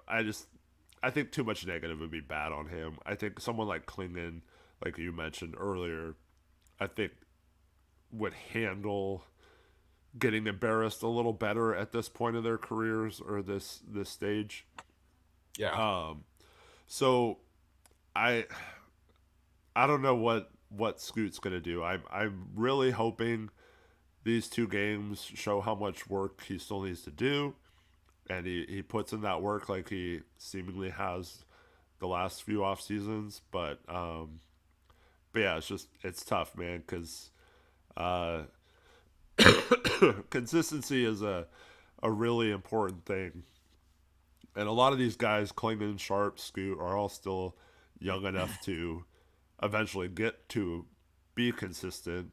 Um, but it's just so weird watching a player, Rich, that like you look at him in game two and it's like, wow, this guy's maybe our second best player. And if you factored in the first three games, I think like you could definitely say he was our best player overall those 3 games. And then you look at in the last 2 games, and it's like, man, this guy. Maybe in terms of impact, I might like if we're doing like pound for pound, in you might say Rob the first 3 games, but yeah, I mean Scoot would be right there. Yeah. Yeah, Yep. Yeah, him and Rob. Yep. yeah. So, so Oh, yeah, so what does Scoot get extended this summer, and what does an extension for Scoot look like under Dundon? man, I think they wait on an extension for him. Yeah, you think so? I do. Man, I have no idea what's going to happen, but And take a chance that he busts out, and then you're on the hook for more money, or I uh, still think one of him or Sharp might be dealt this offseason. I think that too. I don't I can see I that. don't necessarily think they even know who it's going to be. Um, at different points of the season, it definitely seemed like one over the other. Um, but yeah, I think if he's still on the roster, they go into next year as just kind of a prove it year. I don't think they're gonna offer him like 20 million a year or anything. I think they'll just play it out because I don't think another team's offering him that much either. So they can probably go into restricted free agency and kind of let the market play out and see what happens. Well, but could a team talk themselves into him though? Like, could a team look at his game two performance and talk themselves into him? But we're You still know, talking a year out from now, so yeah, like that's true. That's true. so I guess, yeah. maybe he has a great season and puts it all together, and then you have to offer him like a max or something. But I think Well, and we've talked about this before too. Like now, if you're going to try to entice Milwaukee to deal you Giannis, like Scoot might be somebody that they can look at and be like, well, if we just turned over the keys to him, like who knows what he could become. So I mean, I could see something like that too. If I mean, look, if you can get Giannis, you get Giannis, whatever the price tag is, right? yeah, Probably with the exception of Denny. I think if you have Dame and Giannis, but you don't have Denny, I think you're hurting yourself to an extent in terms of your top end depth. But yeah, I mean, I've seen a lot of people in chat talking about they would rather go to battle for the future with Scoot than with Sharp, and I agree. I think that's where I'm at. Um, but you know, I'll just be curious. I'll be curious to see what they do. I, I agree with you. I think they probably will wait a little bit because Scoot missed so much time with the injury. Um, and this has nothing to do with Dundon, but waiting to extend him is just going to do nothing but give more fodder, even if in this particular situation it's unfair. Like it just gives more fodder for you know, Blazers owner didn't extend, Scoot Henderson, et cetera, et cetera. I don't even know what you offer him, right? Like, do you offer him Yeah. based on some of the potential he's shown, or do Well, I you think you have to. undersell I him? think you Like, have to. yeah, I Yeah. don't know. Yeah. Or I saw somebody say something like offer him 36 for 3 years. I mean, that feels low But just he's in not a. terms of what. Why would he accept that though? Like, Yeah. Yeah. he's. There's I no, I there's think he no, bet on himself in that situation. I think he would too. Like I think he would too. like Samadi and Shaden. I think I was a well. Tamani's was, I thought, about fair in terms of, I don't think he was getting much more than that elsewhere. I was Hmm. really surprised Sharp didn't bet on himself, and now it's probably good that he did. Well, He none. did take Well, that contract, but yeah, right, and I remember talking to you about that at the time. I was like, it was surprising that Sharp didn't bet on himself, and I was happy with the contract for us and our books and things like that. But it also like stood out to me as a little bit of a red flag because I was more like, I want the yeah, guy that like wants to shove it down our throats and and like make us pay and want to bet on himself. And when right. he didn't, I was like, eh. You want to read that super chat that just came in? Yeah, $10 donation from MGJJ says, all in all, not a bad season. I think things look promising going forward. I hope we're active this off season. Thank you for your shows. Thank you for Thank listening, you. man. I appreciate it. We're Yeah, watching. thanks so much. Yeah, I mean, it's a gut punch. I mean, tonight's game is what it is. I mean, this is an elimination game against a superior opponent. It would have been great to have a game 6 in Portland. And if you get either of the two games in Portland, and I would disagree, this is going to be fun coming up. Um, but if you get either of the two games in Portland, obviously it's a much different series. This season almost automatically becomes like, oh, it was a great season, all of that. I would disagree with the ESPN coverage because they were talking about obviously the devastating loss was the Friday night loss, no Wemby, et cetera, et cetera. And I was like, I totally disagree. The more devastating loss for the Blazers this weekend was being up 19 with Wemby on the court, and then you lose a 17-point lead at the half and end up getting blown out by 21. That loss, even though we're tied at the end of three, Why not and then they both? pull away in the fourth quarter. But I felt like game 4 was much more painful because you were doing all this with Wemby on the court, as opposed to game 3. If you got game 3, the Spurs could still come away with it thinking, well, yeah, you did all this, but we didn't have Wemby. Yeah. You want to I read this other super chat? well, let me just respond to that. I I don't know, cuz even if we end up blowing that lead, at least we know, cuz right now it would be 3-2 even if we played the exact same way game 5.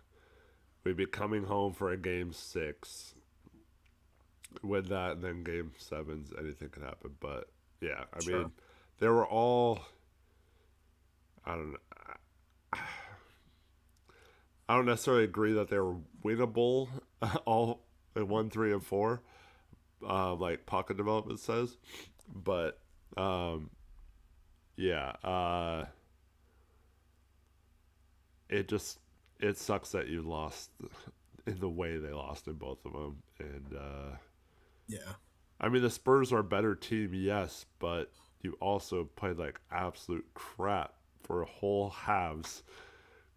And I mean, they even mentioned on the broadcast it was like 130 something to 80 over 48 minutes between the second half and the first half of this game. Yeah. Yeah, just ridiculously Well, bad, and it's well, not even that much of a gap difference. well, even when you look at the fact that it's game 5, the Spurs were up by so much, the Blazers started to get a little more physical with them. Way too late, but they start getting physical with them. They start cutting down on the lead. They cut the game to 9, and then what happened? Was it Wimby and Champagny and all these guys? No, it was De'Aaron Fox. Yeah, Like, like his veteran experience. Granted, he's only played in one 7-game playoff series, but he's had a lot of big moments in his career being the guy. One year he won the Clutch Player Award. So, he's a guy that he did to us tonight what I actually thought he was going to do in game two when they had that 14-point lead. I just thought for sure it was going to be so difficult to come back on them in that game because I thought Fox would close us out. And he was just really, really impressive tonight. But that made up for the fact that those young guys for the Spurs got a little uncomfortable. Yeah. And if Fox doesn't make those shots, I mean, now granted, what did we lose by 19? Uh, but in terms of, it was a 9-point game, but it just seemed like every time there was a moment that you might sit up a little bit and be like, oh, if we get a stop here, and then Fox would hit a big shot. Yeah. So, and that's one big reason why, having a vet like that on your team to kind of keep things calm, especially when you've got a young team. And again, I feel like a broken record. I said it this entire series. I just wanted to see the Spurs like face adversity, Hmm. make them a little uncomfortable, and see what they do. And the Blazers just they could never really lock this thing down once they tied it at one. Yeah, and I mean Drew Holiday was supposed to be that guy for us, and he was awful tonight too. Um, I mean, outside of he finally hit a three there in that fourth quarter run, but man, yeah, just I know the Hawks are down now too, but they want a game or two just having a guy like CJ who could make a shot. Um, so yeah, it's as Tristan or Marv actually in chat says, makes me wonder how different those second halves look with some shooting, like a Dame Lillard type shooter, Yeah, for um, sure. just making a play. And Fox, you got to give him all the credit, man. He made all the plays when it mattered. There was the game three where Dylan Harper did it, and man, what a luxury to have if you're the Spurs. Like Oh someone my that gosh. hadn't done it all year and does it in that situation, and then when you needed it most, you got Fox both times. So They're perimeter players. I mean, they're just like a blob.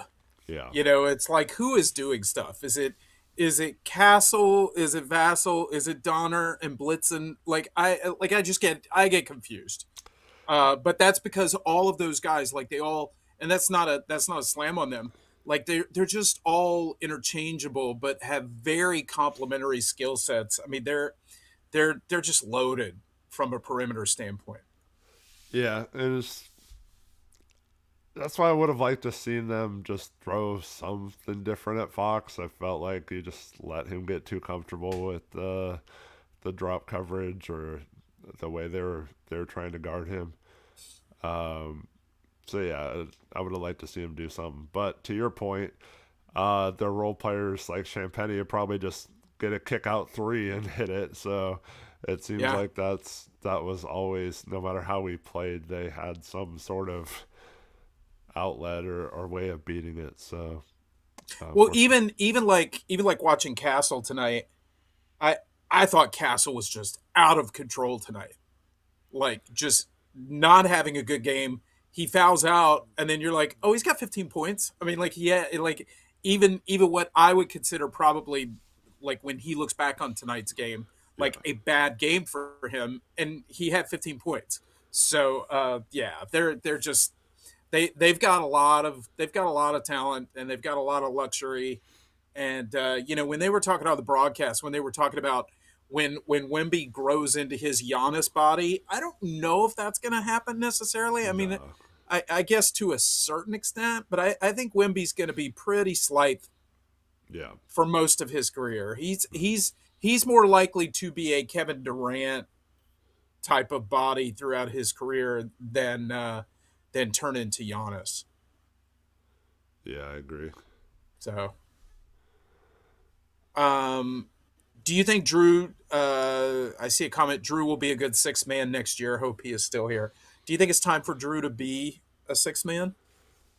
I don't know. I think the Blazers might deploy more of a veteran lineup, at least to start games, and then mix in some youth off the bench. But I don't, I don't know. I don't with the new ownership in place and uncertainty on coach, GM, all that kind of stuff. It's really hard to predict like what they're gonna do with anything. Yeah. Uh, do you ever wonder about Wemby being injury prone? Oh, of course. I mean, it's just natural. That body type, the way he moves at that size. Yeah. Every fall he makes, it's kind of scary, Oh, yeah, especially after the concussion. But for uh, sure. It's like watching how many what would you put the over under on surgeries for Wemby had he been drafted by us? an infinite amount, like that's impossible to answer. Yeah, it would have broke that injury matrix thing. Yeah, Oh my god. maybe it breaks the curse somehow. That's You why know, we need to trade for Joel Embiid this offseason and just you know when they went to commercial, when the Blazers were like in the top, like what was it, 3 or 4 or whatever, the top, when they were in the top 3, Wimby was like during the commercial break kind of sweating a little bit. He's like, oh man, Portland, I don't want to go there and get hurt. Speaking of which, I don't know if you heard today, Greg Oden did a hit on the local Portland radio station today, and was just great. I didn't hear it. Oh, he was so great.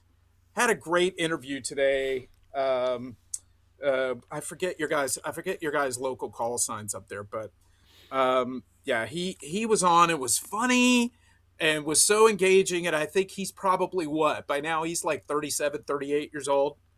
So he's like very comfortable in his own skin. He was Yeah, cracking jokes, and he kept saying "we" a lot for Blazers, and that was really like touching. Just talked about how much he loved the city of Portland, Oregon, and you know what? I wanted it so badly for him. I mean, obviously because it works out well for us, but it did my heart a lot of good to hear Greg Oden on the radio today. He was on for about 20 minutes. Yeah, he was on with Sprague and Dirt. I wasn't going to say their names because I don't really know like who, like I'm kind of neutral on them. I don't really care. I know Sprague hasn't been like the greatest to independent YouTubers and things like that, but anyway, yeah. But that interview today, Greg Oden was great. So just talking about cool. injuries. Yeah, I'll check So it out. yeah, it's a great interview. Nice. Um, Pocket Development said, "Sorry if you already covered this. Thoughts on bringing Rob back for 2 years to align with the Dame Drew timeline." I mean, look, I I love Rob. It's just Rob always feels like, I mean, we made the joke at the beginning of the stream that I am the Rob equivalent.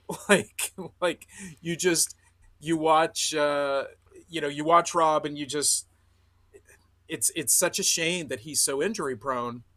And gosh, if you could, like, if Rob could handle 36 minutes a game, golly. um do you take that chance that he stays healthy? Who knows? But I love Rob. So I mean, if he's on the team, I'll be happy. But yeah. So yeah, I think the way uh, he plays, I think you gotta re-sign him probably. Um, I mean, I B don't know if he's gonna go somewhere else or not, but yeah, B Roy said in chat. I think he meant it as a joke. Maybe you didn't hear earlier. He said Rich can't do back to backs. That may be a challenge, B Roy. yeah. But we'll deal with that next year. Um, yeah, I think you'd probably need not necessarily a third center, but maybe like a 4 or 5 combo guy that could play a little center, or a little power forward. Um, Yeah. and then I think you bring Roy back or bring Robbo back too. Yeah. Yep. And then, yeah, going back to that last super chat. Um, Yeah, you're getting a lot of this in the regular chat too. So just quickly. yeah, my computer's. Hopefully the stream isn't freezing because my computer is being weird. It's going. I mean, I could just read comments real quick. Well, Uh I got it now. okay, you got it. Okay, go ahead. All right. Uh, hold on. Are we still live? Yeah, I think so. We're back. Jack won E Tree Horn, $2 donation.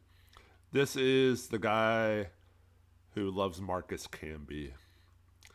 Marcus Camby's super fan right there. He says, Eric, how come you and Tori split? Just curious. And then he later said, to be fair, he said in the chat, he said, "Sorry if it's a touchy subject." Not a touchy subject at all. Uh, I did kind of say something about it at the beginning of the game one post game show. If you want to go back and listen to that after this show, just go. You can find it on this channel. And then Tori decided to give his own version of what happened on his show. And yeah.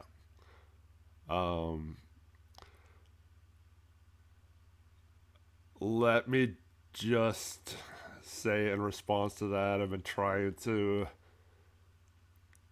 avoid. I just don't want to be that person, but if it went anything like the way Tori described it went down, I would still be on that show and we wouldn't have had problems.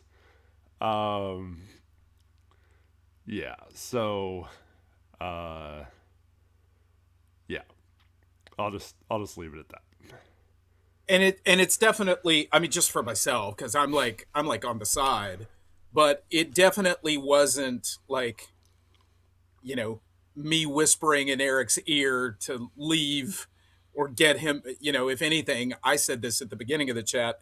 I gave Eric a million reasons not to come here and do this with me, even though I firmly believe that Eric can be successful doing this on his own. And quite frankly, he's going to have to on some streams when I'm not here. But, you know, I, for me personally, I've always thought the world of Eric, wanted the best for Eric. Um, you know, I loved whenever we were able to do videos together, just kind of talking about the history of the Blazers. And then there was this opportunity for us to do this together. And, you know, I know for myself, I mean, obviously, Eric's going to be here and do an amazing job. I'm going to do the best I can to support him. And I just want to do the best I can and give him the best partner possible to talk basketball with, um, because I feel like that's what he deserves. So, yeah, I just wanted to make sure that I said that because I don't want anybody to think that like I was trying to get you to go against, you know, your own best interests or anything like that. Because I mean, I tried to talk you. In some ways, I wanted to make sure that you had all the information ahead of you when you came to me to do this here. I was like, oh man, I don't know how much I'm going to be able to do. And Eric, to his credit, was such a good guy about it. He was like, that's okay. That's okay. You do whatever you want and we'll be good. And we're 50-50 partners in this thing. And, you know, so, I mean, how could I, you know, how can I turn that down? So, yeah. So, anyway,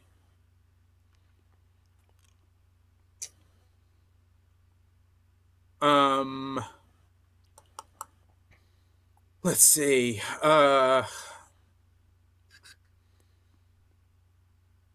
Thanks for the update. Jack says, thanks for the update. All good feelings. Hopefully, there's good vibes for Tori as well. Well, I'll speak for that just for myself. I have no bad feelings toward Tori. I barely know Tori. I guest hosted over there a couple of times. Um, you know, we're not trying to get anybody to not follow that channel. You can support both. Hope that you support us here. We're much smaller, so subscribe and all that good stuff. Just please know that Eric's going to be taken care of here, and all that good stuff. Um, Whatever's intended for Eric will get to Eric, and all that good stuff. So I don't know. I don't really think there's anything else. We could probably move on and talk about other stuff. Yeah. Yeah. But yeah, So for the record, just have to say, while money may be the thing that ultimately causes something to end, it also can show or reveal people's true character a lot. And I saw multiple examples over 7 years, not just with myself, but with other people, the way other people were treated and things like that. And put up with it for 7 years. And then when he tried to screw me over one last time, I was just like, you know what? After all I've done, I'm not gonna. I'm just done. So it wasn't because of money or anything. It was because of how he handles money and views money and the type of character that does. So yeah.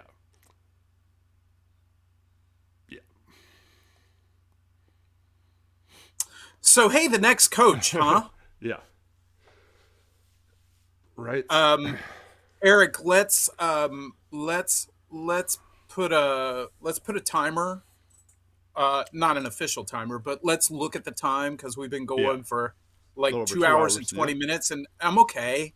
I'm okay to keep going for a little bit longer, but I don't want us.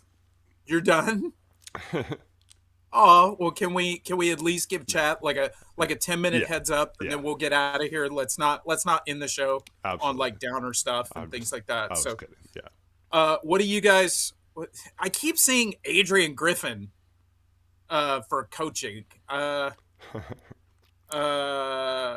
stop. Yeah, We already talked about him last show. Let's see. That is the kind of guy you could get for $1 million, probably. Did you like Vanderpool?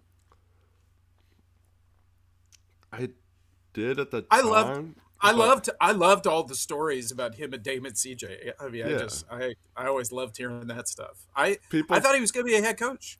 Yeah, was it Minnesota that he thought he was going to get the job, and then they gave it to someone else? Yeah. Well, Finch got it, right? Was that when Finch got it? Yeah, I couldn't remember if it was someone before Finch. Yeah, Vanderpool's on the roster, and Finch is on, wasn't it Toronto's bench? And then they just went and got him. So yeah, like Vanderpool was sitting there thinking he was in line to get it, and then he didn't get it. Yeah. So okay, so people are saying I think he's still an assistant. So people are saying Lazy Panda is saying I want Tiago. Tiago's a good coach, and then Shady is saying Tiago did a good job. I will agree with half of that. Tiago did do a good job. Tiago did a good job with what he was handed, the position he was put in. Having said that, I don't think he's ready. And he wasn't slated to be ready. This was supposed to be a really good, solid year of him being a top assistant and continuing to grow his coaching career. So and the guys who have been on the bench before him did not want to take the job. So, with what Tiago stepped into, he did a good job. Having said that, from what we saw and what we saw in this series, I don't think he's going to be able to keep his job. And I agree with Greg Mock. I think he lost the job in this series. Trevin just said Vanderpool is on the Wizards now, so Yeah. thank you. I could not remember where he was. Yeah, he's still hopping around as an assistant, but I don't know. Let's end on a little bit of a high note as we kind of wind things down. Did you see the story that they did pay for everybody to go to the game tonight? Yes. I mean, like, I'm not saying it's the Last game of the greatest thing in the season. Yeah. world for Caleb Love to get to go to this game. However, after getting kicked for that type of thing, you can't say it's a bad thing Yeah. that that the team allowed, those guys to then go to this game. Now again, is that this is going to be the last game, so they should be there to experience this. But I'm just trying to find, like I do most times, try to find the silver lining in this situation. And maybe this is a situation where Dundon will start to, like, absorb the information. He may not give a rat's ass what people think about him, but I definitely think that, Rachel Nichols, Mannix, you got Ernie Johnson, for God's sake, making Yep. jokes. Yep. Okay? Like, when it's Ernie, and if you know anything about Ernie's life, and Ernie's really been through a lot, and he's a sweetheart of a guy, Ernie Johnson. When Ernie's cracking jokes at your expense, Dundon's got to realize stepping into the NBA is a much different world than the NHL. Again, the NHL, you're much further away. Guys are, wearing headgear, et cetera. So they're not used to, being as pampered as NBA players. When the NHL did their last collective bargaining agreement, there was one owner who questioned why the hockey teams have to stay in a five-star hotel. Would you care to take any guesses as to which owner asked that question? I was gonna So say a different owner, but I can't. I don't know any other owners of NHL teams. So it's okay. That's the only one you need to know. yeah. Um, so, but the fact that Caleb Love and the rest of the guys made it to the game tonight, it's not a bad thing. It doesn't necessarily mean anything good, but hopefully this is the beginning of Dundon, maybe learning a little bit and figuring out, okay, I'm gonna, I still want to cut costs, but I gotta be a little careful. All that, but I'm seeing, like, I just saw the comment. He's a loan shark. Screw him. I'm cleaning that up for you. His modus operandi is skimming cost and people. Yeah, I mean, that is how he made his money, with that kind of predatory. I believe it at the very beginning, at least, it was like automotive rentals, or not rentals, but automotive loans. But he got out of that business in 2015. So, like I said, I'm always willing to give everybody a chance, whether it's Joe Cronin or Tiago Splitter, and now Tom Dundon. Um, you know, I'm willing to give anybody a chance, but we're off to a shaky start with Dundon. But hopefully he learns. Like, hopefully. And like I said all along, people won't care if he puts a If he winning puts product Giannis on on it. the team, yeah. Well, some people might not like that, but most people are going to enjoy that. Yeah, well, the thing with the two ways, okay, if none of the two ways are back next year, I guess it doesn't matter at all. But it seems like they kind of like Caleb Love and want to at least have him back on a two way next year. So, I mean, I don't know how valuable it is since he's not playing, but it is still an experience to come and see the intensity up close of a playoff game and just be a part of the process of game planning or lack thereof.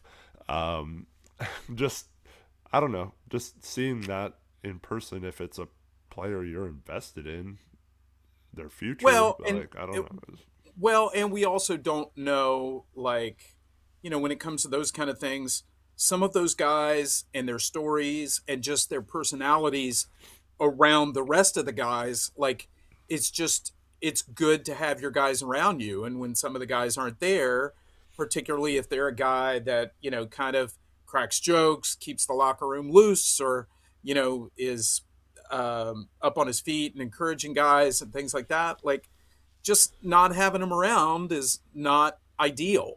I'm not saying it's like the difference between winning and losing, Mhm. but it's just, like, if you don't have to do that, you probably shouldn't do that to save a few bucks. But you um, Typical Portland fans drama about stuff that doesn't matter. And okay, even if you say that though, it's still a case where, like Rich just pointed out, and we talked about this earlier in the stream too, where we're like a laughing stock. Like our owner is getting nicknames like Scrooge McDundon and Discount Dundon and I've seen Tommy Two Tommy Nickels. Two Nickels. Yeah, all those kind of stuff. Um, Like, yeah. and they're making fun of him on the show before the game starts today. Like, um, I mean, whether we're making too big of a deal out of it, it's somehow got picked up nationally. A lot of people are making fun of him, and it's just it kind of sucks to be the laughing stock. Well, yeah, and I mean things just take on a life of their own, Yeah. right? Like, it becomes funny. I also think the dichotomy of having one of the wealthier owners in the league for the longest time who would pay any luxury tax bill in Paul Allen. And then, so, I mean, it's just historically, it's interesting. It's interesting for the city to, try to navigate their way through this. Marv in chat just said Paul Allen was not a bad owner. If anything, we were a little spoiled with him. Hey, that's what I've been saying. I mean, first NBA franchise to have their own plane was the Portland Trailblazers, and that was because of Paul Allen. So, yeah, absolutely, the team was spoiled having somebody like that, because the logistics of being in a small market from an amenity standpoint and things of that nature were not something that the Blazers have had to worry about since 1988. And so now, we're in a little bit of a new reality, and you hope that the owner still operates, you know, properly when it comes to, the salary cap and the apron and the second apron and all the things that the decisions that owners have to make when you're trying to win a championship and you come up against some big decisions like, man, if we make these moves, it's going to, we're going to have to spend for it. But you're making the calculus that winning at the highest level is going to make up for that with your ticket sales and all of the things that you could charge money for. So, yeah, but it's a new reality here. So it's a little scary. It's a little scary for us. So, One thing to point out, the Oregon governor did just sign into uh, law or whatever the funding for the renovation. The 572 million, I believe, was approved. okay. That was yesterday, I think. So yeah, that has officially been approved. And then By the way, Greg Monk says in chat, talking about the Paul Allen era, not having a salary cap was awesome. yeah, Yeah, it was great. Like, yeah. For do you those that remember when we were double the cap? It was yeah, so, like, at a time where they weren't doing it like was like a the hard cap. punitive. Yeah, it was a hard cap, but they weren't doing like the X times. Like, our luxury tax bill was literally like times two of the salary cap. Like, it was amazing. Yeah. Yeah, we had by far the highest. He literally tried to buy a championship a He did. year. But yeah. Um, so, uh, comment in chat. Who cares? Doesn't matter. All that matters is if the team wins. Um, ultimately, I've been saying that too. Like if he puts the money into the players and the on court thing, eh, yes, that is what I guess matters the most. But it does matter how you treat people a little bit too. So, both fans of a team that you're buying, you just bought the team. A lot of people were very excited to have a new ownership. Um, and just sports is just so much different than any other business. It Most teams, if you aren't completely stupid, make money. And then most teams also, or every team, has appreciated value like an insane amount. Oh my Um, gosh. I Yeah. mean, what did Paul Allen buy the team for? Like 50 million or 80 million or something like I that. I thought I was thinking this the other day. I wish I would have looked it up. I thought it was 80. Yeah, 80 million or something like that, and sells it for But 4.25 billion. Um, yeah, so unbelievable. uh, like let's not act like, oh, this is the only, like, you have to be this way to own a professional sports team or whatever. Like, you can also like make the fans happy by if giving them t-shirts is what makes them happy. I'm not saying like me personally. I'm just saying that like if a majority of them want shirts, like you can give them t-shirts. Like it's not gonna make or break you as a billionaire. Just don't. Alex Wolf said it was 70 million actually, 70 million, for the yeah, Blazers. Wow. nice. But yeah, but it's just like don't come in rocking the boat when there's already all this smoke.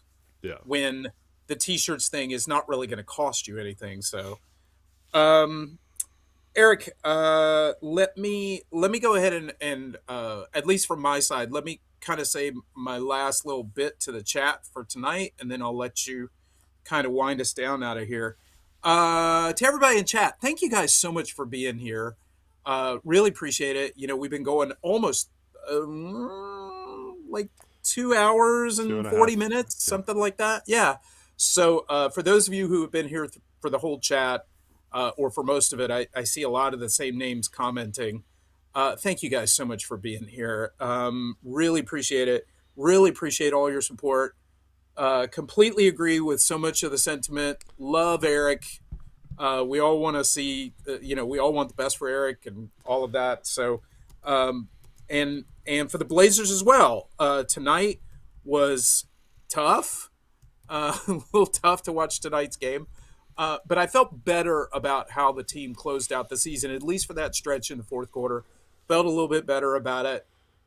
Um, this, as we have said a couple of times tonight, Eric and I doing Ripsy Retro full time came on very unexpectedly and last minute, and I mean, I'll speak for myself. I did the absolute best that I could with this uh, for 4 of the 5 games, and well, I wasn't here. I wasn't here for Sunday, um, but you you contributed. know, I did. I contributed silently, but I just want to thank everybody for giving us a shot and hanging out with us here.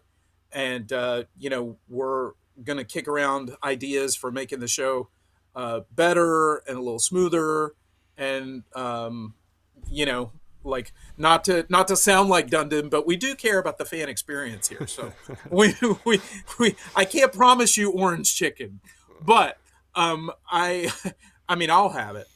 But we're going to do everything that we can to try to figure out segments for the show and make the show better, and then we'll figure out like Eric, maybe we can throw this out there to chat in the future, but we'll kind of lock in on what like good days might be for shows during the summer outside of just like breaking news. So, by the way, make sure you subscribe to the channel and click on the notifications bell because who knows when we're going to be doing this stuff live, especially when news breaks.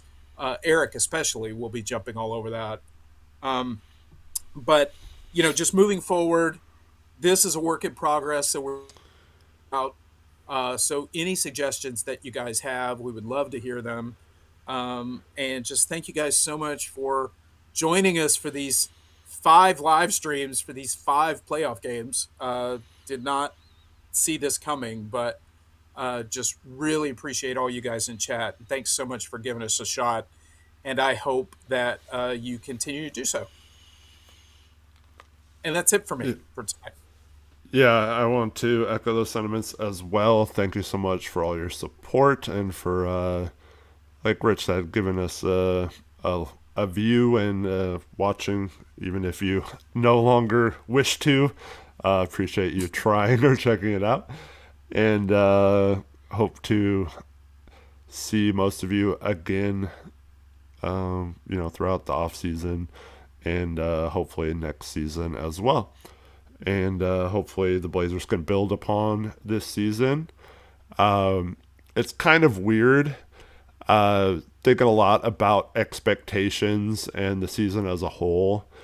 And it's crazy how winning one game after the season's over can change a lot of people's expectations or what they view of the season. So winning that one play-in game and getting the 7th seed, at least we didn't get swept, I guess, by the Suns or by the OKC Thunder like the Suns did.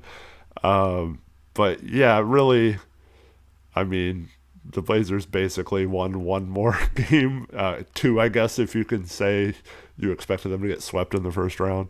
So yeah, it was 2 games better than most people's expectations, I guess, or their basic goal of making the play-in. So was it a successful season? It was a step up from the previous seasons. That's the best way to put it, I think. And the Blazers, there was a lot of good, a lot of bad this season. But overall, I think having a new owner and someone who isn't afraid, or at least publicly is saying that he's not afraid to take chances and wants to make some swings, should be fun for us Blazer fans who aren't used to that happening very often. We're used to staying the course lately and being patient and waiting for that carrot to finally be caught. But